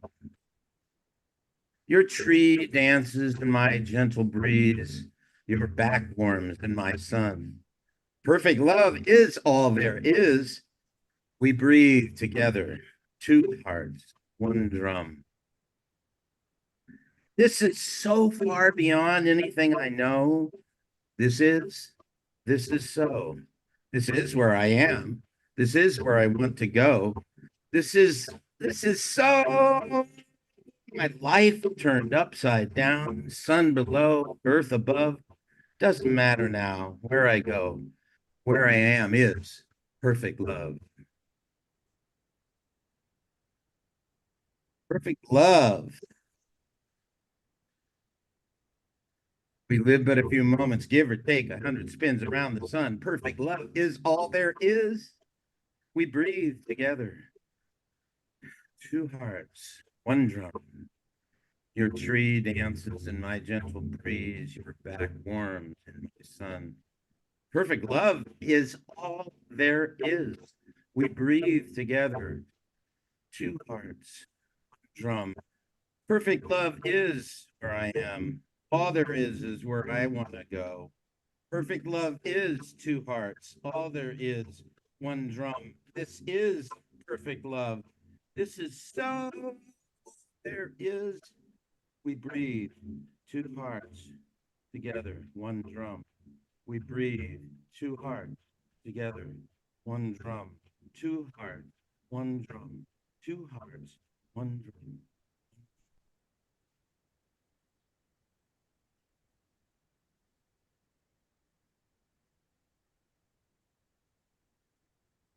Wow. Tatanka, we kind of lost you there at the end. Did your sound go out? Pardon me? We lost you at the very end, but you were great. It was fabulous. The very end was one. Beautiful. No, I I think we see missed you. anything. You're I think- sitting next to your perfect love there, so this is good. Hi, Carol. Beautiful, beautiful poem. Thank you so much. Mila, you had a hand earlier. I don't know if you lowered it. If you wanted to hold on. It There was you go. it was inadvertent. I was reaching for a heart and I got a hand instead and I put it down, my hand and my heart, and Harvey and Dennis and Tatanka, how wonderful to hear those poems. Thank you Really. so much. That's a great line. I was reaching for a heart, but I got a hand. Can I jump in with a story here? Go ahead, Dennis, please, and then we'll go to Ron Leonard. Go ahead, So Dennis. I mentioned my mom. Well, she and all her sisters they ended up running the city of New York because they all took these social service tests and scored off the charts. So one became the director of teacher placement and for New York City, and I didn't have a hard time getting a job, I can tell you that. But they were all amazing people. And you I just remembered that my mom wrote a poem which she called My Dennis, and it was a poem that she does battle with the Dennis the Menace column. She's making the case in a poem that her menace makes his look like nothing. And so she wrote a poem called My Dennis that starts out, were you to search from here to Venice, you couldn't find just such a menace as my son from birth called Dennis. Compared to mine, yours is a mere apprentice. Anyway, it appeared next to the Hank Catcham Dennis the Menace column in the Daily News in New York, and I never lived it down. I hope you have it. I hope you have the. Oh, she left me everything. She was a good archivist. But yeah, so poetry, I think, is something that almost everybody does, even if they don't admit it. So it's nice to. I usually, when I do poetry readings, I usually say, who here has ever written a poem? And slowly the hands go up, and And if there is one that doesn't go up, usually they'll stop me after the reading and they'll say, actually, I did write a poem. It was terrible. Anyway, poetry is a natural thing to do. I had to raise my hand when you said that, Dennis. So I was wondering if others would catch on and everybody in the Zoom call would raise their virtual hands, because I'm sure everyone here has written a poem. I think so. Well, nobody wrote poems with more impact than Emily Dickinson. And I've been to her house a few times in Amherst, Massachusetts, which needs to be renamed, by the way. But she actually, in her lifetime, Emily Dickinson only had one poem published or two. She never wrote, and she would write these incredible poems and throw them in her top drawer of her dresser. And when she passed away, apparently she destroyed half of her poems. Wow. And when she passed away, you went to a funeral, you would have had no knowledge that she ever wrote poetry. Her 7 poems were published in her lifetime. Oh, 7? Okay. 7 poems, and she had an editor, an ongoing and an amazing back and forth with an editor who didn't really understand her poems and was trying to explain to her how you have to make things rhyme. Now, she has a way of rhyming, but it's not, the same way. And I recommend, I have on my shelf a 4-volume collection of her letters. She wrote unbelievably beautiful letters to everyone, and including the back and forth she would have with that editor. And they're really worth checking out. Wow. Well, there you go. So, have you ever been to her house? No. It's really worth going to. It's very well preserved. It's just Up to. in downtown Amherst, such as Amherst has a downtown. And they made a movie about her where she was played by a very feisty woman as a lesbian. There's no indication she was. But my understanding is that most of her poetry never would have seen the light of day had her sister not gone and cleaned it out of her drawer and put it up for publication. Is that correct? I think that's true. I didn't really research her down to the detail because the language was just really all Yeah. going. But those letters are really exquisitely amazing, and she just had a way with that. There was a one-person show on Broadway based on the letters that I think went on tour. Well, I have a friend who's an Emily Dickinson groupie, is what I'd call them. And there's every year there's a gathering in Amherst, and all these people, substantial number of people show up and read her poetry for the weekend in Amherst. So well worth doing. Ron Leonard, you've had a hand. Yeah, and you just reminded me of something. To confess, Harvey and I first got to hang out together at Woodstock 94. Yeah. When you said 9 Inch Nails, I had the flashback memory, among many other flashback memories, of this limo pulling alongside of me as I'm walking to backstage. The doors fly open. Everybody in the limo jumps out. They look at each other, look at a mud puddle right in front of the limo, and all of them dive into the mud puddle and roll around like pigs. That was 9 Inch Nails, and immediately went out on stage looking like pigs. So, music has a funny way of uniting people. And the other story I have to tell you is Sunday morning, I'm sitting backstage on a bench talking to this guy. He's got a guitar. We're having a lot of fun. I tell him about my sister-in-law, who says, all the kids, her kids, were pissed off because all the good stuff happened before they were born. And, we're describing what the 60s were like to each other. And she said to them, the kids, the 60s weren't all that great. We're at war with our parents. We're at war with the cops. We're at war with Vietnam. Things were chaotic, but the music was so good, we didn't give a damn. Right. And the drugs were so good we didn't notice. No, that's not the problem.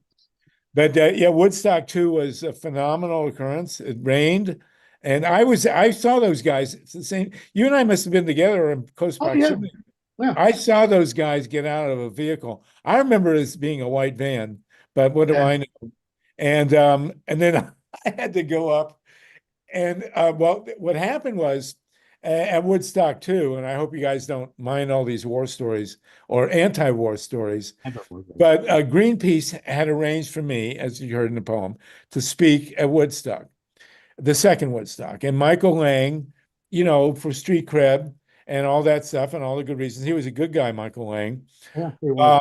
But I got there, and Michael Lang was getting $1 million from Pepsi. And you know that, and they of course once again had no the fences came down, and they were going to make no money and lose their shirts a second time. Yeah. Which happened at the first Woodstock, and the only reason they made any money at the first Woodstock was because the film came out, and they made all the money they made was on the film, and I guess maybe on a record album. So it's happened again, deja vu all over again. So he was getting $1 million from Pepsi, without which they couldn't survive. And Greenpeace was running a booth at the Woodstock, the second Woodstock, really putting down Pepsi for not really recycling their bottles. And Pepsi told Michael Lang that if I got on the stage and attacked Pepsi, they would not give him the $1 million. So I show up, and he's in a trailer, and he sits me down, and we spent 8 hours together. I was scheduled to speak at 10 a.m. By 8 in the evening, he finally decided he could trust me. And I got they made me write out my speech. And I never give a written speech. In all the years I've been public speaking, I've had maybe 2 or 3 written speeches, and they've all been lousy. You know, I always speak off, you know, the top or bottom of my head. So, but I had to write the speech, and they had to look at it. And what we agreed was I could attack Pepsi, but I also have to attack Coke, not cocaine, Coca-Cola, and Sprite and the other bottlers, and that was okay. But you know, still, and I was urged to do this by people in Greenpeace. I could have gone on stage and ranted at Pepsi, and there would have been nothing he could have done about it except throw me out of the festival. But the speech would have been done. So we waited all day. I was supposed to speak before Joe Crocker, before Melissa Etheridge, you know, before all the bands, and finally comes down. It's 8 o'clock at night. I'm going to speak after CSN, and I knew Graham. And before I later knew David. And before 9 Inch Nails, who I never had any connection with 9 Inch Nails. I mean, that was the generation gap right there. So finally, I write out the speech. I hand wrote the speech. Oh, there's Joe Cocker. Yeah. He was huge. And right after Joe Cocker played, by the way, he stiffed Michael Lang. Yeah. Michael made Joe Cocker. He was Joe Cocker's manager when Joe Cocker was nothing. No. And Joe Cocker makes it big at his Woodstock and then goes off to another agent, which was, you know, come on, Joe. But anyway, so I get up there, and I get to the backstage, and I must have been with you. And CSN is playing. You can hear him in the background. And then this van pulls up. I remember it being a van. And these kids get out. I saw them as kids. What was I, 40 at the time? And these kids were like barely 20 in their 20s, right? And they, as you say, they just jump in the puddle. They were dressed nicely initially. They had white shirts and whatever, you know. So then I go up on stage and wait till CSN is finished, and then Graham introduces me. But just as I'm about to speak, 9 Inch Nails pours in behind me, covered in mud. Who is going to listen to my speech? You know, and they sit down and they're tuning their weapons and their instruments, and they're banging on the drum. And I'm trying to talk, and I'm reading this ridiculous prepared speech. But on the other hand, there's 350,000 people there. And I right in the middle, I'm thinking, oh, this is a disaster. Here I am, the pinnacle of hippie heaven, speaking at Woodstock, and it's a complete catastrophe. It's like, and I'm giving this speech, and then about halfway through, I'm reading it. I'm halfway through, I realize, well, there's 350,000 people here. If only 10%, if only 1 out of 10 is listening to the speech, that's 35,000 people. That's Fenway Park, for God's sakes. That's what I thought. My thought was, if 10% of people are here listening, I'm speaking to a packed Fenway Park. And what the heck? So I gave the speech. It was fine. And then, I mean, it wasn't a great speech. But then afterwards, I asked Michael Lang, and this, in rock and roll, you just don't do this. I asked Michael Lang, look, that was a lousy speech. Can I speak again? And he said, yeah, because I had not slammed Pepsi. And by this time, we really like each other. I've just spent the whole day with him, for God's sakes. So the next day, he let me speak after the Neville brothers and before Carlos Santana. I mean, come on, it just doesn't get any better than that. I mean, you can't beat that. Now, it was in the daytime there. I think there were only 40,000 people there. It was the second stage. That was the second section. Yeah, there wasn't 350,000 people, but what the heck? It was so much fun. And I didn't have a written speech, and I just said whatever the hell I wanted. And I talked about my line was that the founders had written the Declaration of Independence on hemp paper, and then they smoked it and wrote a better one. That was my big line, which may have been true. Thomas Jefferson raised hemp, but if he had smoked what he'd raised, he would have just gotten a headache from the hemp paper, But there you go. So that was just really a great experience. But it is true that Carlos started playing, and I was supposed to go backstage, and I jumped down instead on the front substage and just dance and have the greatest time in my life. And I looked up at the star, and I knew there was something in me that told me my mother was going to die. Wow. And I just went immediately home, and 4 days later, she was gone. But at least I got home and I had that experience, and there you go. You forgot though, Harvey, that you were on TV with at least 15 million people watching. That whole really? thing was live bred. That was Really? Absolutely. Well, there you go. It's the first time I've ever heard that. Oh yeah. Well, I am dying to get hold of a video. I've been trying to get Barbara Koppel to give me a video of from the second stage. She hasn't responded to me. And I desperately want to show my grandchildren. Here's your dad. Here's Grandpa at Woodstock. I still had teeth. I still had knees. and what can I tell you? So there you go. So Sunday morning, I forgot to tell you the catchphrase of my story. The guy who I was sitting next to was Country Joe of Country Joe and the Fish, who immediately went onto stage and did the Fish chant. Oh, yeah. Great. Fantastic. Well, we can't do the Fish chant here. Oh, it's political. Give me an F. Yeah. Hey, All guys. right, you guys. Look it up. Hey, guys. Now, Dennis. This has been amazing. I really appreciate it. I unfortunately have to do a very depressing show now. Oh. I'd like to leave you all with a 6-line poem. Please, yes.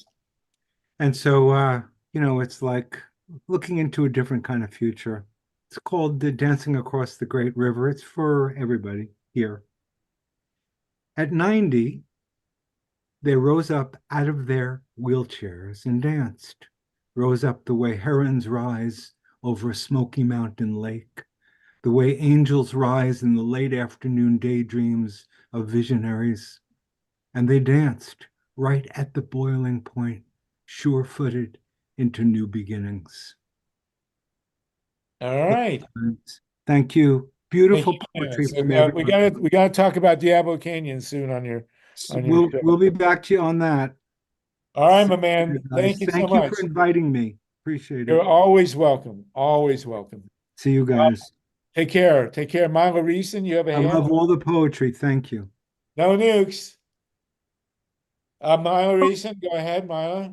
Thank you, Harvey. I've been really enjoying the reminiscing about Woodstock. I have to say that I used to sell the Berkeley Barb in Berkeley, California, when I went to the university there.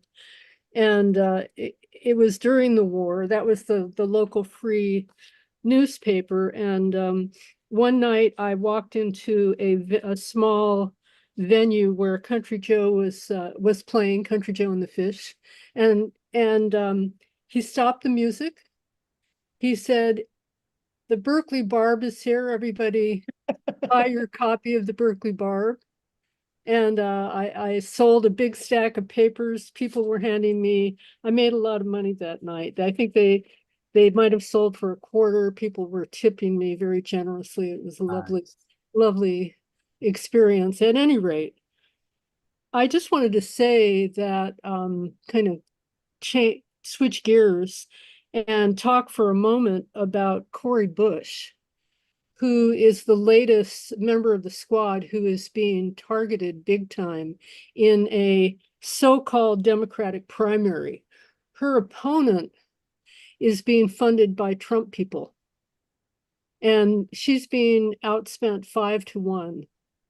And she's being attacked just as Jamal Bowman was attacked, claiming that she voted against Biden's infrastructure plan and other things like that, which is just totally twisting what's real. But her election is in 8 days. Oh my God. And it's really important. It's a primary election. And as I said, she's being outspent 5-1. So she was saying yesterday, I saw her yesterday along with Dr. Nancy, who joined us late, but who is also here.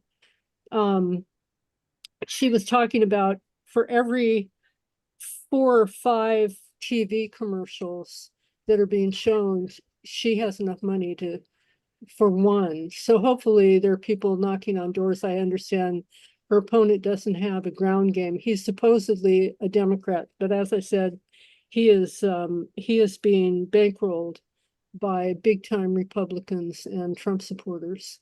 And she was amazing yesterday. She's an activist. She is a brilliant leader. And she was responsible for getting tax credits for rent extensions during the what was that called, the emergency COVID.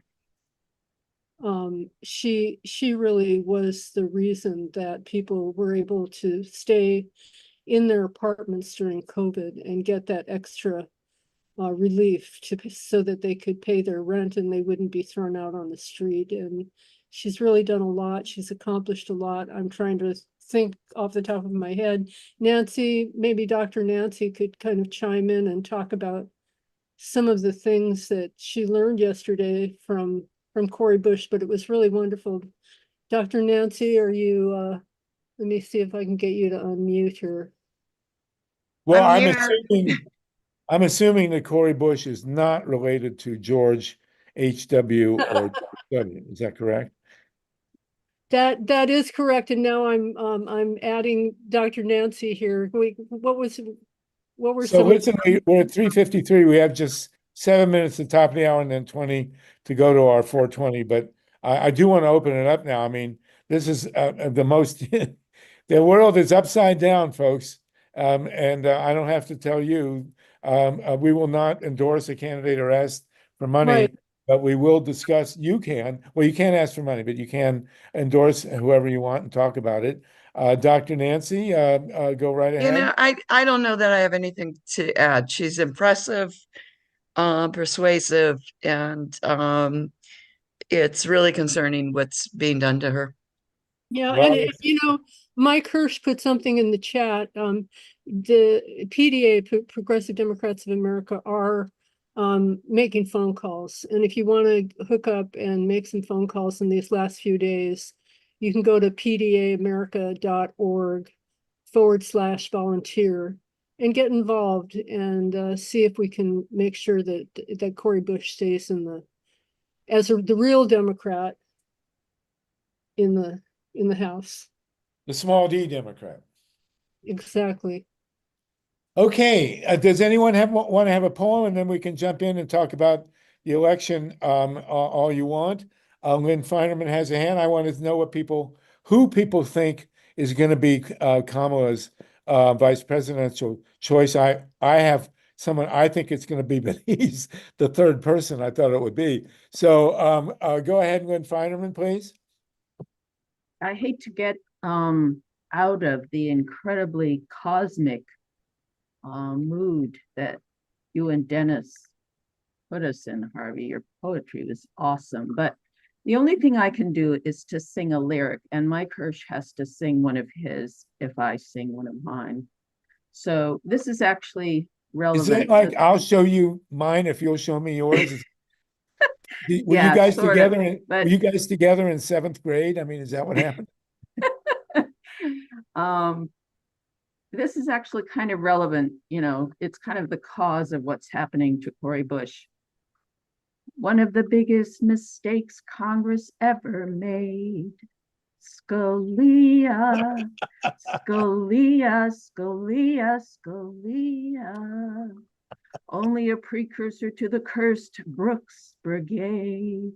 Scalia, Scalia, Scalia, Scalia. Scalia, how much bribe money were you plighted when you auctioned off Citizens United? Scalia, your name is a byword. Scalia. That's it. Well, your next one has to be Thomas.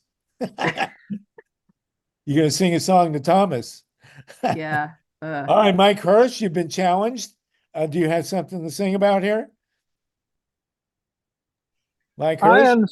I was hoping to play one of my compositions because I have instrumentation in that, but I can't find one that has lyrics. Unfortunately, they're all instrumentals that I can get a hold of. So I'll keep looking. All right. Well, anyone else before we jump back into the mundane world of electoral politics? We got 23 minutes to play with if you want. I am going to, Mike. So you're not singing, is that it, Mike? No, I'm looking for a recording. Well, now we usually have a great guy come on our show named Stephen Sondheim, who obviously wrote some great lyrics. I just saw a wonderful documentary, by the way, on George Gershwin, who died very young from a brain tumor. And then somebody told me at a dinner, we were talking about it, that it was actually BD. But they didn't say that in the documentary, so I don't know. But I will say this. A few weeks ago, I was 100% sure, well, not 100, but fairly sure that Kamala Harris should nominate Josh Shapiro, the governor of Pennsylvania, for her running mate. Then I realized he's Jewish. And she's already got a Jewish husband. So I don't think she could get by with a Jewish vice president. I don't think that would work. Although carrying Pennsylvania would be a big deal. So then my attention shifted to Roy Cooper, who I still would think would be a good choice. Roy Cooper is two-term governor of North Carolina. He's going out. He's term limited. So his running he would not be giving up any office to run for vice president, and he could conceivably deliver North Carolina. You know, everybody talks in these elections about Pennsylvania and Michigan, but North Carolina actually has the same number of electoral votes as Michigan, or even one more, I think, and only 2 less or 3 less than Pennsylvania. And I think it'd be very difficult for Kamala to carry North Carolina without Roy Cooper.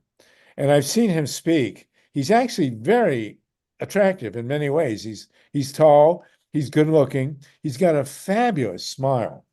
I mean, he really looks like a good guy, Roy Cooper. And he would be, a logical choice for vice president. I think he still could be. But I now beginning to think that she will choose the astronaut from Arizona, Mark. What's his last name? Kelly. Kelly. No wonder I couldn't remember. Mark Kelly. I think he is the likeliest choice. He's an astronaut. His wife, of course, was harmed by gun violence. He's a burly, formidable presence. He actually, this part I love because I have identical twin daughters, and he has an identical twin, Mark Kelly, and they really look alike. If you stand the two of them together, they are definitely identical twins. But whatever the case, I think he has positives that she would be attracted to, and that he would make a simpatico vice presidential candidate, especially standing up to CD Vance or JD Vance. I mean, come on, there's no comparison. This guy has a resume. He's a very impressive guy. And of course, he would deliver Arizona and probably Nevada next door. So I'm going to say that I do think Cooper is possible. I hope to God they do not nominate Josh Shapiro. You cannot run with a Jewish guy. And he's only been in one term. So my money, if I was a betting man, and I am definitely not, would be now on Mark Kelly. Anybody want to pipe up on that one? Anybody got a thought on it? We have 19 minutes left, or we can say goodnight, whatever you want. Anybody? Someone has texted that A, that Josh Shapiro is a big supporter of Israel, and B, that if Kelly, who's 60 years old, is chosen, Arizona could send a Republican to the Senate. So the way that works is in Arizona, thankfully, there's a Democratic governor. I like her a lot. She's very good.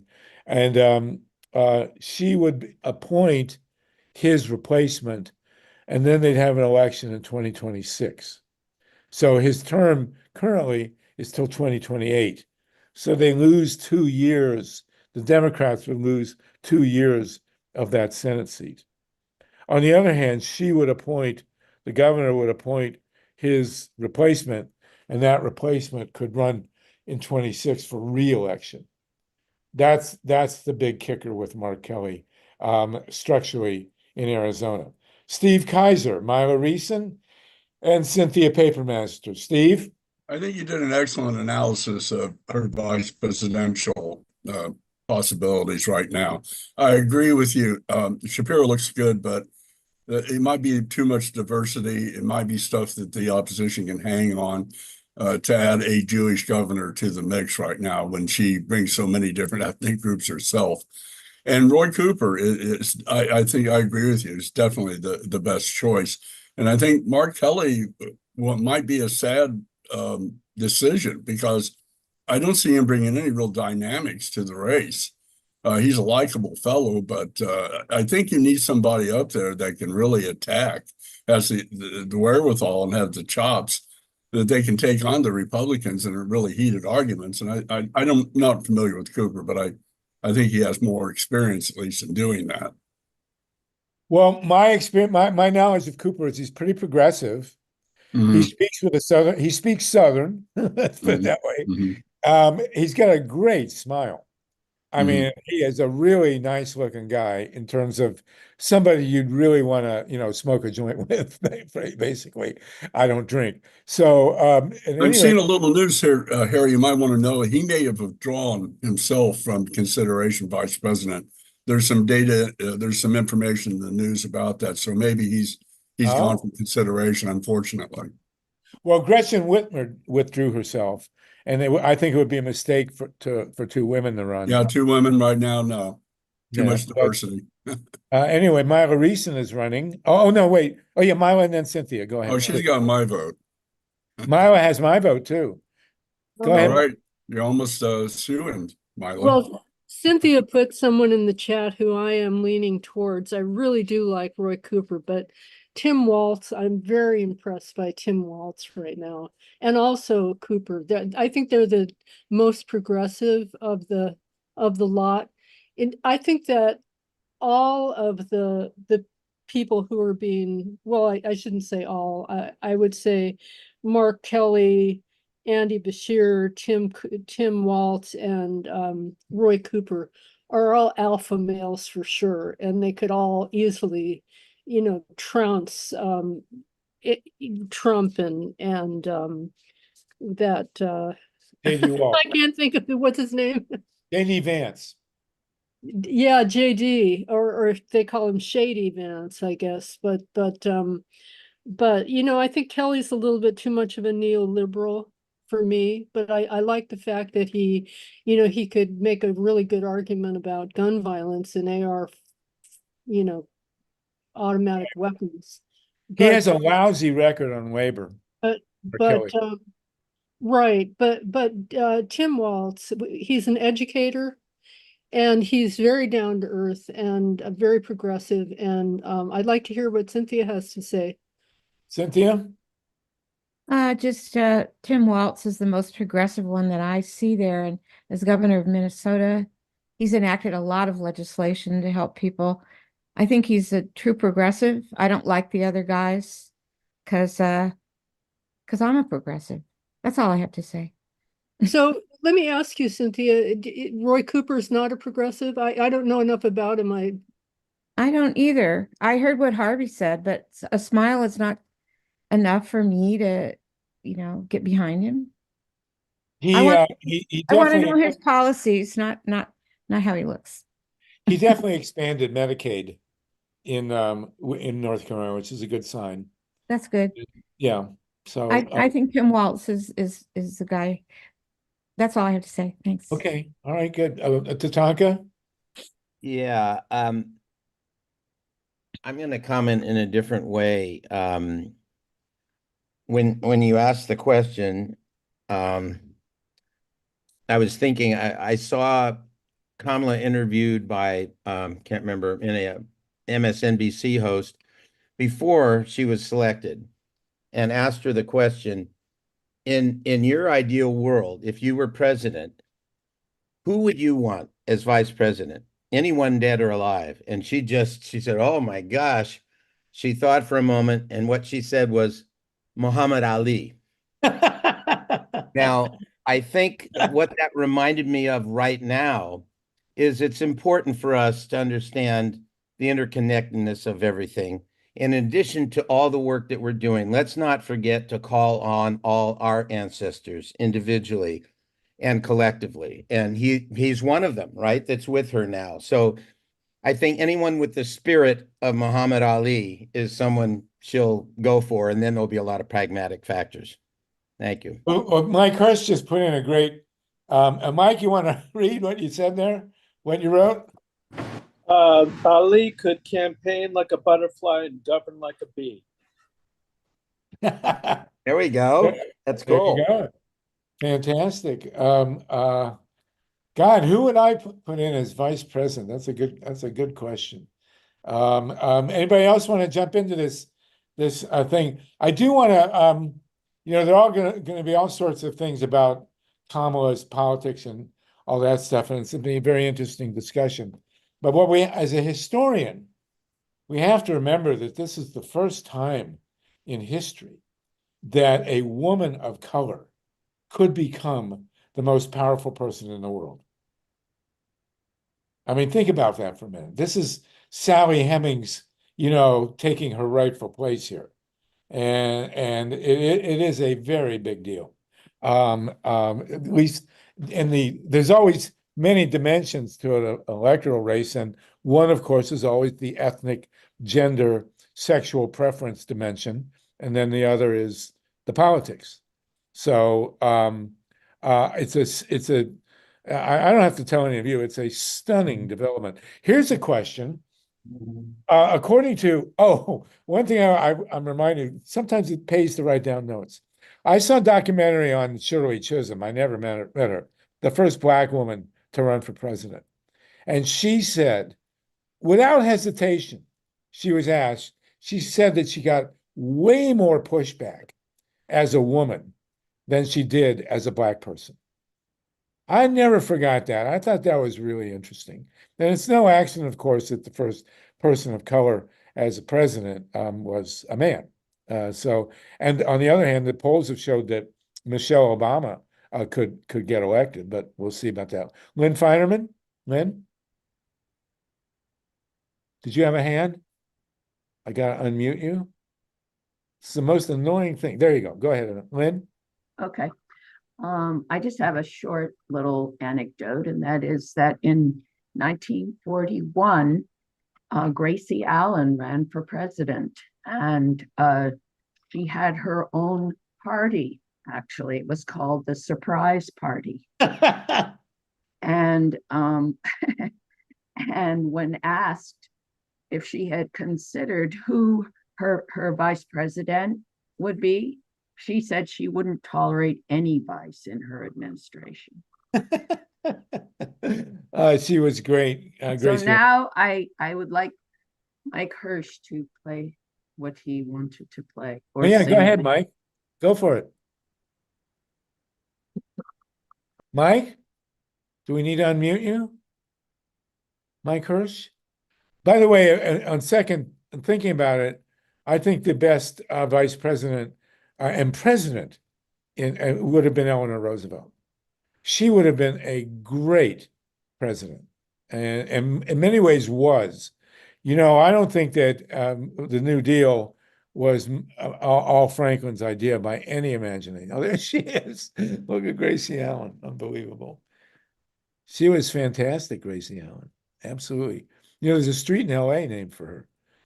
It's near the hospital in Beverly Hills. Tatanka, you have a hand? I'm waiting, Mike, if you want to jump in. Tatanka? I'm here. I'm sorry. What did you want from me, Sluggo? LYNN FEINERMAN says you have a recording you wanted to play? Sure. If it sounds like garbage, let me know, but we'll give it a try. Go ahead.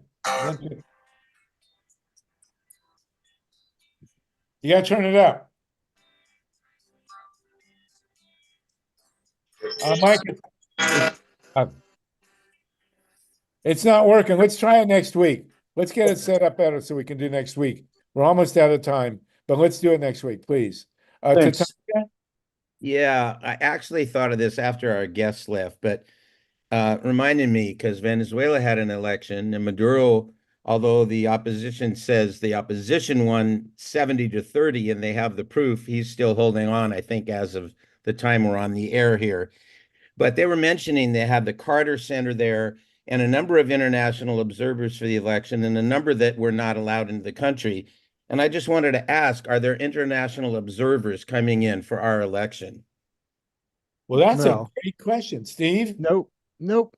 They never let them in. I mean, especially when the Republicans were in office, and I'm surprised the Dems wouldn't either, but maybe that would be a step forward if Biden say, yeah, come on down. But, you know, and if we leave it up to the courts, maybe that'll be what's the international community going to do?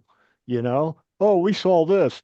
Well, we don't care. We're going to do what the courts say or what the Supreme Court says. It'll be a battle royale between nothing and nothing, you know? I think it's a great idea. Go ahead. No, go ahead. Well, the reason I mentioned it is the influence of Janetta Sagan, Joan Baez and Janetta and I started the Amnesty International West Coast together at the same time it was starting on the East Coast. And she lost both her parents in Northern Italy. And she said her story was the same as so many people in Germany and Italy. It could never happen here. We're too civilized. We have a great culture. We have great art. We're smart. It can never happen here. Said it can happen in the United States of America. And at that time, we may be at the mercy of the witness and testimony of other people around the world. So I'd like to think this through a bit. You know, are we afraid of somebody challenging the validity of the election for us? I don't know. Well, in 2004, there was there was some body, international body, poised to come in and observe the elections in Ohio, and the Secretary of State, um, J. Kenneth Blackwell, threatened to have him arrested. There you go. He said if they came in to observe our elections in Ohio, he'd put them in prison. So there you go. And who's the guy from Delaware that wouldn't let the party observe the Green Party? Not Husted, but the Secretary, LaRose, Attorney Frank General. LaRose. No, Attorney General. LaRose. No, it's not LaRose. Oh, all right. I can't remember his name. But anyway, Maduro, they had Kennedy Center was down. They have a PDF out. And before they had international observers, and they said, we don't see anything wrong. This time around, they had the National Lawyers Guild said, everything looks cool down here. I don't know what you're saying. Blinken's out there going, oh, and that they're going along with the right wing attitude that we got to suppress socialism and we don't want these socialists around. Meanwhile, the United States has Venezuela under sanctions. That's why you got all these immigrants coming from Venezuela. They're poor as dirt. They're not economically involved with the international community. And this is why they get involved with Russia. This is why Cuba gets involved with Russia, because of the damn sanctions. They got to knock this BS off. It's just crazy. They just keep pushing the envelope to nowhere for nothing. Thanks. Okay. Paul Newman and Myra Reason. Okay, I just want to say back in 2004, I was in Ohio, and I remember you being there with Bob Petrakis. Yeah. And I remember that they went up against Kenneth Blackwell after the election because they felt it was Bob Petrakis that filed a lawsuit. But what they did was they took the voting machines and put them in a warehouse, and somebody went in there and tampered with the evidence. Thus, there was they couldn't bring it up as evidence that there was cheating. Yeah, it was really something. I mean, Bob and I went to I can't remember what county it was. We went to a county seat in rural Ohio and were rummaging through the records, and there was actually a picture of us in the New York Times rummaging through the boxes of ballots in this rural county in Ohio. Maya Reason, we're almost out of time. Go ahead, Maya, please. Well, I just wanted to circle back and say, I think it's really, really important that we do, if we have any influence at all, push that Kamala chooses the most progressive. And I think maybe that is Tim Walz or Roy Cooper. And partly because she's getting a lot of funding from some billionaires in the tech sector, especially one of the co-founders of LinkedIn, who is now suggesting that Kamala remove Lena Khan as chair of the FTC. And Bernie has come out guns blazing, as it were, trying to fight back the big tech, big billionaire money that is coming into Kamala's campaign. So I think that, it's important to try to push for a progressive agenda. And I think she's going to win no matter what. And if we, unless something terrible goes wrong, she will win, and we should really push, as far as I'm concerned, for a progressive VP as possible. Well, since we have you on the line, I want to point out to our listeners here that you are an astrologer, and you told me about some terrible aspect in the stars, which I can't describe, but that it would change about exactly what turned out to be exactly the time that Trump had that disastrous convention and chose that idiot to be his vice president, and that then Kamala Biden stepped down. So astrologically, you were right on the money. And look for some big surprises at the Democratic convention as well. That's coming up too. I was at the convention in Chicago in 1968, and my girlfriend Lissa and I, she's been on these calls, we got clubbed at the corner of Michigan and Balboa. And I want to write a letter to the mayor of Chicago, telling him to not do what Dick Daley did, and to give the people who are going to march against the war and whatever permits and let them camp in Grant Park, because the riots in the Chicago Convention in 1968 were 100% the fault of Dick Daley. It was he had no right to not give us permits to march, and it was an idiot to not let us camp in the parks. And whoever the mayor of Chicago is right now, I hope they don't make the same mistakes.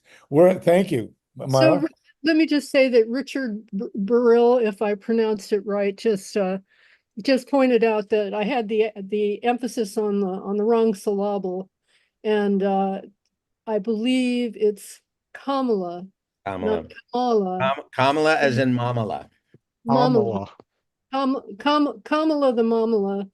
That's a good way to remember it, Tatanka. And That's how she tells people to remember her name. So you're not the only one that has that issue. I wanted to thank Steve and for a chapter maybe in one of your books. I just love when you came out with why do we keep pushing the envelope to nowhere for nothing? That's a great line. All right. Well, you remember Occupy. What was Yeah. one of the sayings for Occupy? We camp. Thank you. Yeah. All right. That's against the Supreme Court rules, but we frickin' camp. oh, we can't.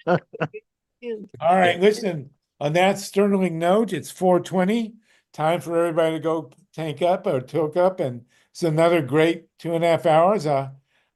Really wonderful to have you everybody with us next week. Mimi Gurman will show up to read her poetry, and we're going to have another set of great guests. Everybody, no nukes. See you, No nukes. Milo, I'll see you Wednesday night. We camp. That would be maybe she say Campo. I don't know. What?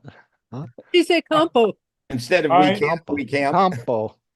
Milo and I will have our radio show. Podemos. I don't know what Sorry. camp is. Sorry, Harvey. That's No, no, field. no. It's country. Milo and I will have a radio show Wednesday nights, 5 p.m. Pacific time, and it'll be at kpfk.org. Anybody want to listen in? And otherwise, we'll see you next week. No nukes, everybody. No nukes. We'll be two, camping out till three, you get four. back here. Okay.